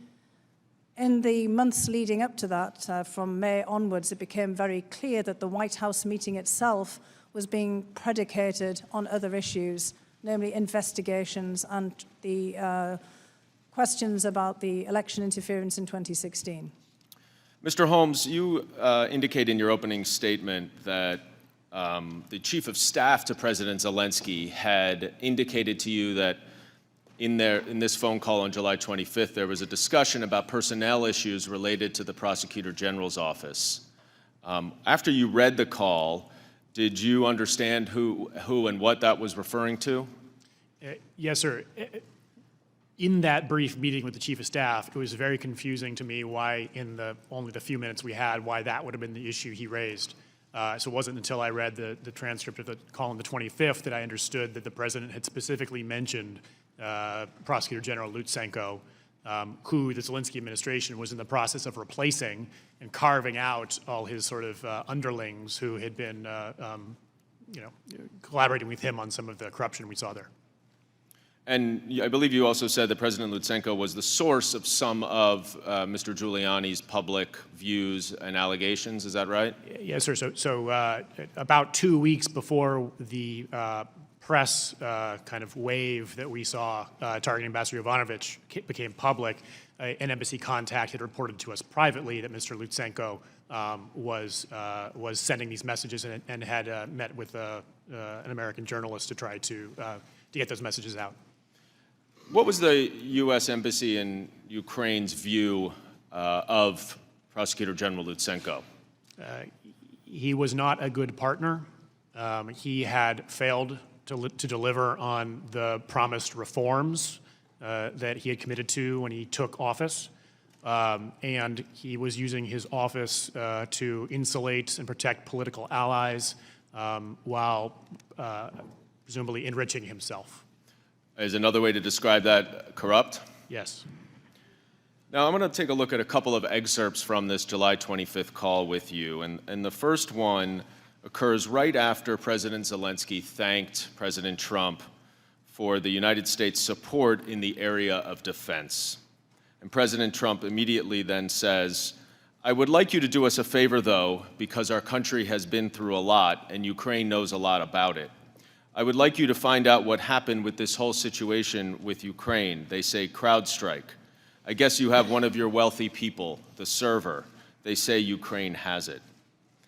Now, Dr. Hill, is this a reference to this debunked conspiracy theory about Ukraine interference in the 2016 election that you discussed in your opening statement as well as with Chairman Schiff? The reference to CrowdStrike and the server, yes, that's correct. And it is your understanding that there is no basis for these allegations, is that correct? That's correct. Now, isn't it also true that some of President Trump's most senior advisors had informed him that this theory of Ukraine interference in the 2016 election was false? That's correct. So is it your understanding then that President Trump disregarded the advice of his senior officials about this theory and instead listened to Rudy Giuliani's views? That appears to be the case, yes. And I also then want to just show one other exhibit that goes back to what you were testifying earlier, Dr. Hill, about Russia's interest in promoting this theory. This is an excerpt from a February 2nd, 2017 news conference with President Putin and Prime Minister Orban of Hungary, where Putin says, "Second, as we all know, during the presidential campaign in the United States, the Ukrainian government adopted a unilateral position in favor of one candidate. More than that, certain oligarchs, certainly with the approval of the political leadership, funded this candidate, or female candidate, to be more precise." Mr. Holmes, you spent 3 years as well in the U.S. Embassy in Russia.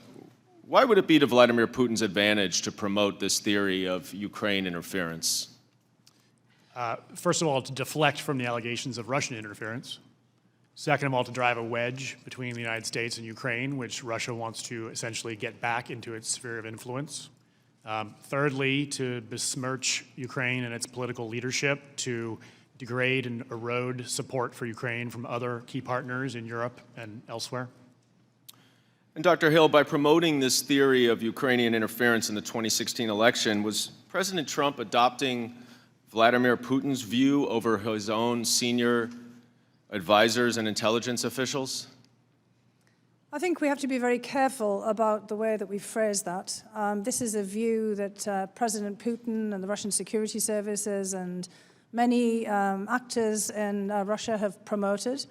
But I think that this view has also got some traction, perhaps in parallel and separately here in the United States. And those two things have, over time, started to fuse together. Well, back in May of this year, do you recall that President Trump had a phone conversation in early May with President Putin? I do. And that he also then met in mid-May with Prime Minister Orban, who had joined President Putin at this press conference? That's correct. Now, that happened in between the time when President Zelensky was elected on April 21st and his inauguration on May 20th. Is that right? Correct. And in fact, isn't it true that President Trump had asked Vice President Pence to attend the inauguration after his phone call with President Zelensky on April 21st? I'm not sure that I can say that President Trump had asked the Vice President Pence. I was not in any meeting in which that took place. I can say that I myself and many others at the NSC and in the State Department were quite keen, very eager to have Vice President Pence go to Ukraine to represent the United States government and the President. And is that also your recollection, Mr. Holmes, that you wanted Vice President Pence to attend? Yes, sir, and we understood that was the plan. Now, Jennifer Williams from the Office of the Vice President testified here that on May 13th, which is the same day that President Trump met with Prime Minister Orban, that the President called off Vice President Pence's trip for unknown reasons, but before the inauguration date had been scheduled.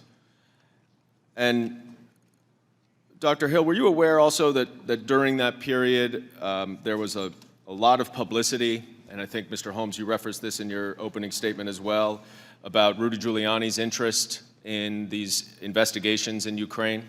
I was certainly aware, yes. And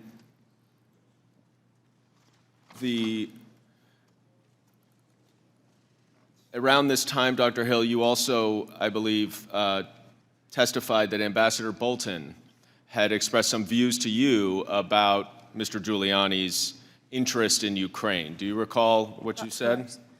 Yes. What he said to you, rather? I do recall, yes. It was part of a conversation about the things that Mr. Giuliani was saying very frequently in public. We saw them often, or saw him often on television making these statements.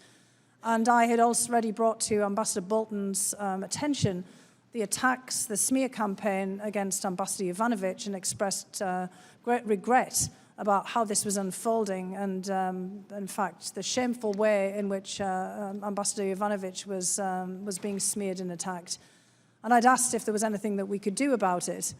And Ambassador Bolton had looked pained, basically indicated with body language that there was nothing much that we could do about it.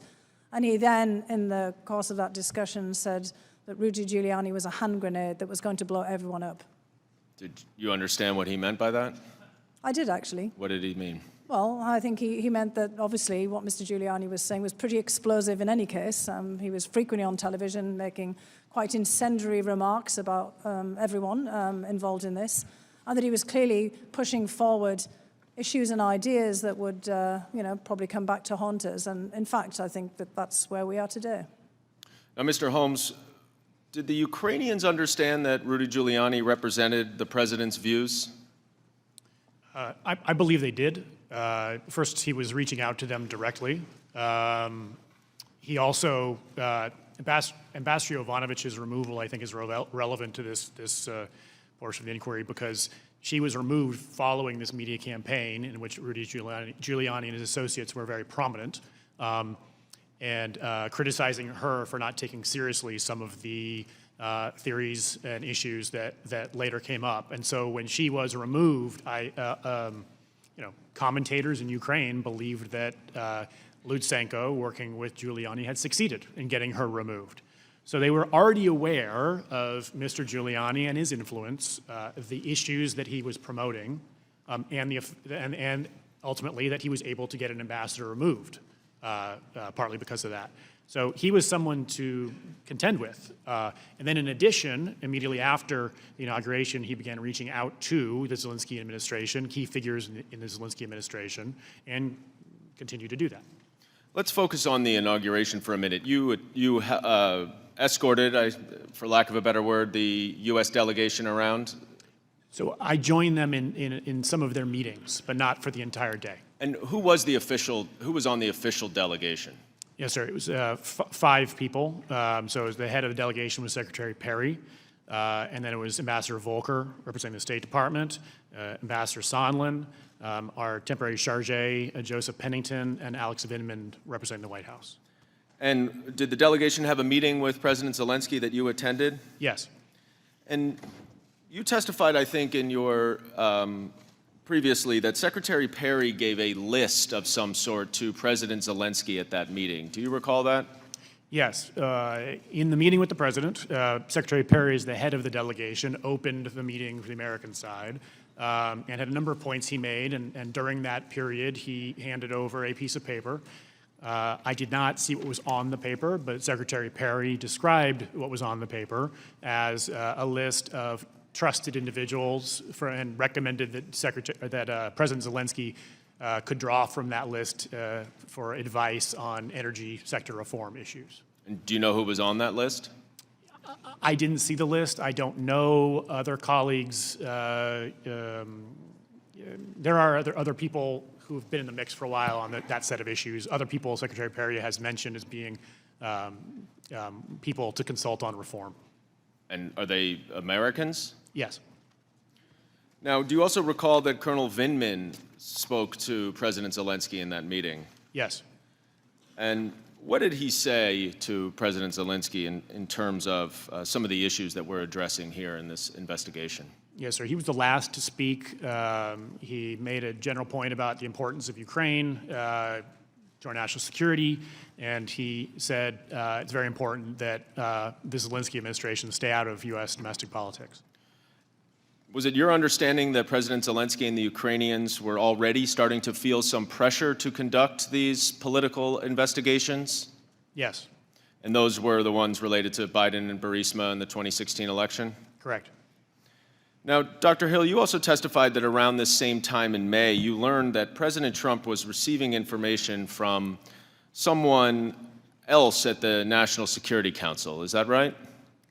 That's not quite right. I was told in passing that someone else at the National Security Council, that the president may want to speak to them because of some materials related to Ukraine. And did that person indicate that the president thought that was the director of Ukraine? That was correct. It was a very brief conversation, just to be clear. Who is the director of Ukraine? The director for Ukraine is Alex Vindman, Colonel Vindman. And who did this individual in the executive secretary's office refer to? The individual just said the name Cash. And did you know who that was? Initially, when I was thinking about it, I had to search my mind, and the only Cash that I knew at the National Security Council was Kash Patel. And Kash Patel did not work on Ukraine matters that you oversaw, is that right? Not that I oversaw, no.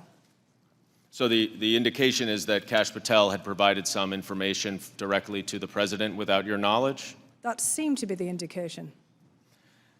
Now, I want to go back to the July 25th call right now, where President Trump, in another excerpt, asked President Zelensky about his potential political opponent, Vice President Joe Biden.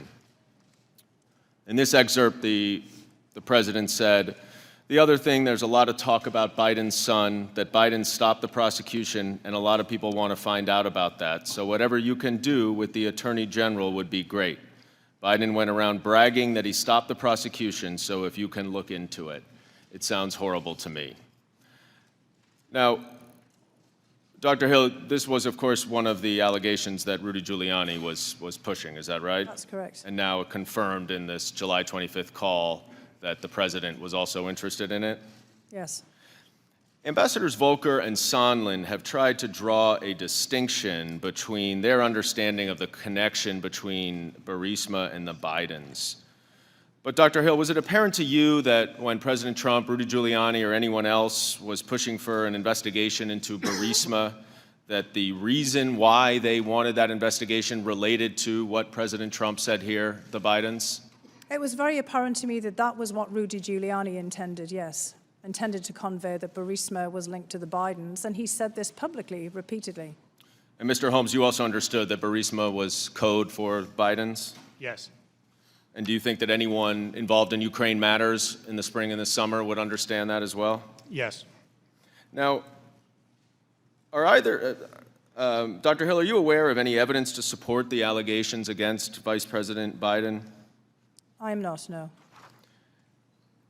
And in fact, Mr. Holmes, the former Prosecutor General of Ukraine, who Vice President Biden encouraged to fire, was actually corrupt, is that right? Correct. And was not pursuing corruption investigations and prosecutions, right? My understanding is the Prosecutor General at the time, Shokin, was not at that time pursuing investigations of Burisma or the Bidens. And in fact, removing that corrupt prosecutor general was part of the United States anti-corruption policy, isn't that correct? That's correct, and not just us, but all of our allies and other institutions that were involved in Ukraine at the time. Now, Dr. Hill, you indicated earlier that you had understood that a White House meeting was conditioned on the pursuit by Ukraine of these investigations. And I want to focus on the July 10th meeting in the White House where that came to light. You indicated that in your testimony that there was a large meeting that Ambassador Bolton ran where Ambassadors Sondland, Volker, and Secretary Perry also attended. Is that right? That's correct, yes. And why were they included in that meeting with two Ukrainian officials about national security matters? Well, the initial intent had not been to include them. We had anticipated that the two Ukrainian officials would have a number of meetings, as is usually the procedure, and that there would be meetings at the State Department, potentially also at the Energy Department. And then there was a request to have Ambassadors Sondland and Volker included, coming directly from their offices. And as a result of that, clearly given the important role that Secretary Perry was playing in the energy sector reform in Ukraine and the fact that he had also been in the delegation to the presidential inauguration in Ukraine, we decided that it would be better then to include all three of them. Now, toward the end of this meeting, the Ukrainians raised their ongoing desire for an Oval Office meeting. Is that right? That's correct. And what happened after they did that? Well, I listened very carefully to Ambassador Sondland's testimony yesterday, so I want to actually point out something where I think it's easy to explain why he had a different interpretation of how this came into being. The meeting had initially been scheduled for about 45 minutes to an hour. And it was definitely in the wrap-up phase of the meeting when this occurred. We'd gone through a series of discussions. Alexander Danylyuk, who was at this point the designated National Security Advisor of Ukraine, really wanted to get into the weeds of how you might reform a National Security Council. He talked to me about this prior to the meeting, and he was hoping to have this opportunity with the National Security Advisor of the United States to get his first-hand opinions and thoughts on what might happen.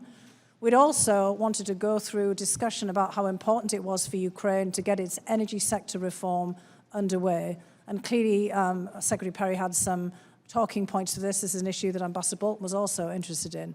And then we knew that the Ukrainians would have on their agenda, inevitably, the question about a meeting. And so as we get through the main discussion, we're going into that wrap-up phase. The Ukrainians, Mr. Danylyuk, starts to ask about a White House meeting, and Ambassador Bolton was trying to parry this back. Although he's the National Security Advisor, he's not in charge of scheduling the meeting.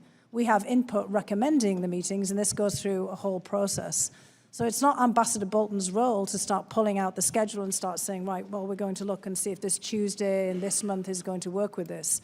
And he does not, as a matter of course, like to discuss the details of these meetings. He likes to leave them to the appropriate staff for this. So this was already going to be an uncomfortable issue. And as Ambassador Bolton was trying to move that part of the discussion away, I think he was going to try to deflect it onto another wrap-up topic, Ambassador Sondland leaned in basically to say, Well, we have an agreement that there will be a meeting if specific investigations are put underway. And that's when I saw Ambassador Bolton stiffen. I was sitting behind him in the chair, and I saw him sit back slightly like this. He'd been more moving forward like I am to the table. And for me, that was an unmistakable body language, and it caught my attention. And then he looked up to the clock and, at his watch, or towards his wrist in any case. Again, I was sitting behind him, and basically he said, well, it's been really great to see you. I'm afraid I've got another meeting. And did Ambassador Sondland say who his agreement on this White House meeting was with? In that particular juncture, I don't believe so. It was later, which I'm sure you'll want to talk about, that he did say more specifically. And what did he say later? Later, he said that he had an agreement with Chief of Staff Mulvaney that in return for investigations, this meeting would get scheduled. And was he specific at that point later about the investigations that he was referring to? He said the investigations in Burisma. Now, did you have a conversation with Ambassador Bolton after this subsequent meeting with Ambassador Sondland? I had a discussion with Ambassador Bolton both after the meeting in his office, a very brief one, and then one immediately afterwards, the subsequent meeting. So the subsequent meeting, or after both meetings, when you spoke to him and relayed to him what Ambassador Sondland said, what did Ambassador Bolton say to you? Well, I just want to highlight, first of all, that Ambassador Bolton wanted me to hold back in the room immediately after the meeting. Again, I was sitting on the sofa with a colleague. Right, but just in that second meeting, what did he say? Yes, but he was making a very strong point that he wanted to know exactly what was being said. And when I came back and related it to him, he had some very specific instruction for me. And I'm presuming that that's what was that specific instruction? The specific instruction was that I had to go to the lawyers, to John Eisenberg, our senior counsel for the National Security Council, to basically say, you tell Eisenberg, Ambassador Bolton told me, that I am not part of this whatever drug deal that Mulvaney and Sondland are cooking up. What did you understand him to mean by the drug deal that Mulvaney and Sondland were cooking up? I took it to mean investigations for a meeting. Did you go speak to the lawyers? I certainly did. You relayed everything that you just told us and I relayed more? it precisely, and then the details of how the meeting had unfolded as well, which I gave a full description of this in my October 14 deposition. Mr. Holmes, you have testified that by late August you had a clear impression that the security assistance hold was somehow connected to the investigations that President Trump wanted. How did you conclude that? How did you reach that clear conclusion? Sir, we've been hearing about the investigation since March, months before, and we've been. President Zelensky had received a congratulatory letter from the president saying he'd be pleased to meet him following his inauguration in May. And we hadn't been able to get that meeting, and then the security hold came up with no explanation. And I'd be surprised if any of the Ukrainians, you said earlier, we discussed earlier, sophisticated people, when they received no explanation for why that hold was in place, they wouldn't have drawn that conclusion. Because the investigations were still being pursued? Correct. And the hold was still remaining without explanation? Correct. So this, to you, was the only logical conclusion that you could reach? Correct. Sort of like 2 + 2 = 4? Exactly. Chairman, I yield. That concludes the majority questioning. We are expected to have votes, I think, fairly soon. This will be appropriate time to break, and we'll resume with the minority 45 minutes. If people, before they leave, could allow the witnesses to leave first, and if committee members could come back promptly after votes.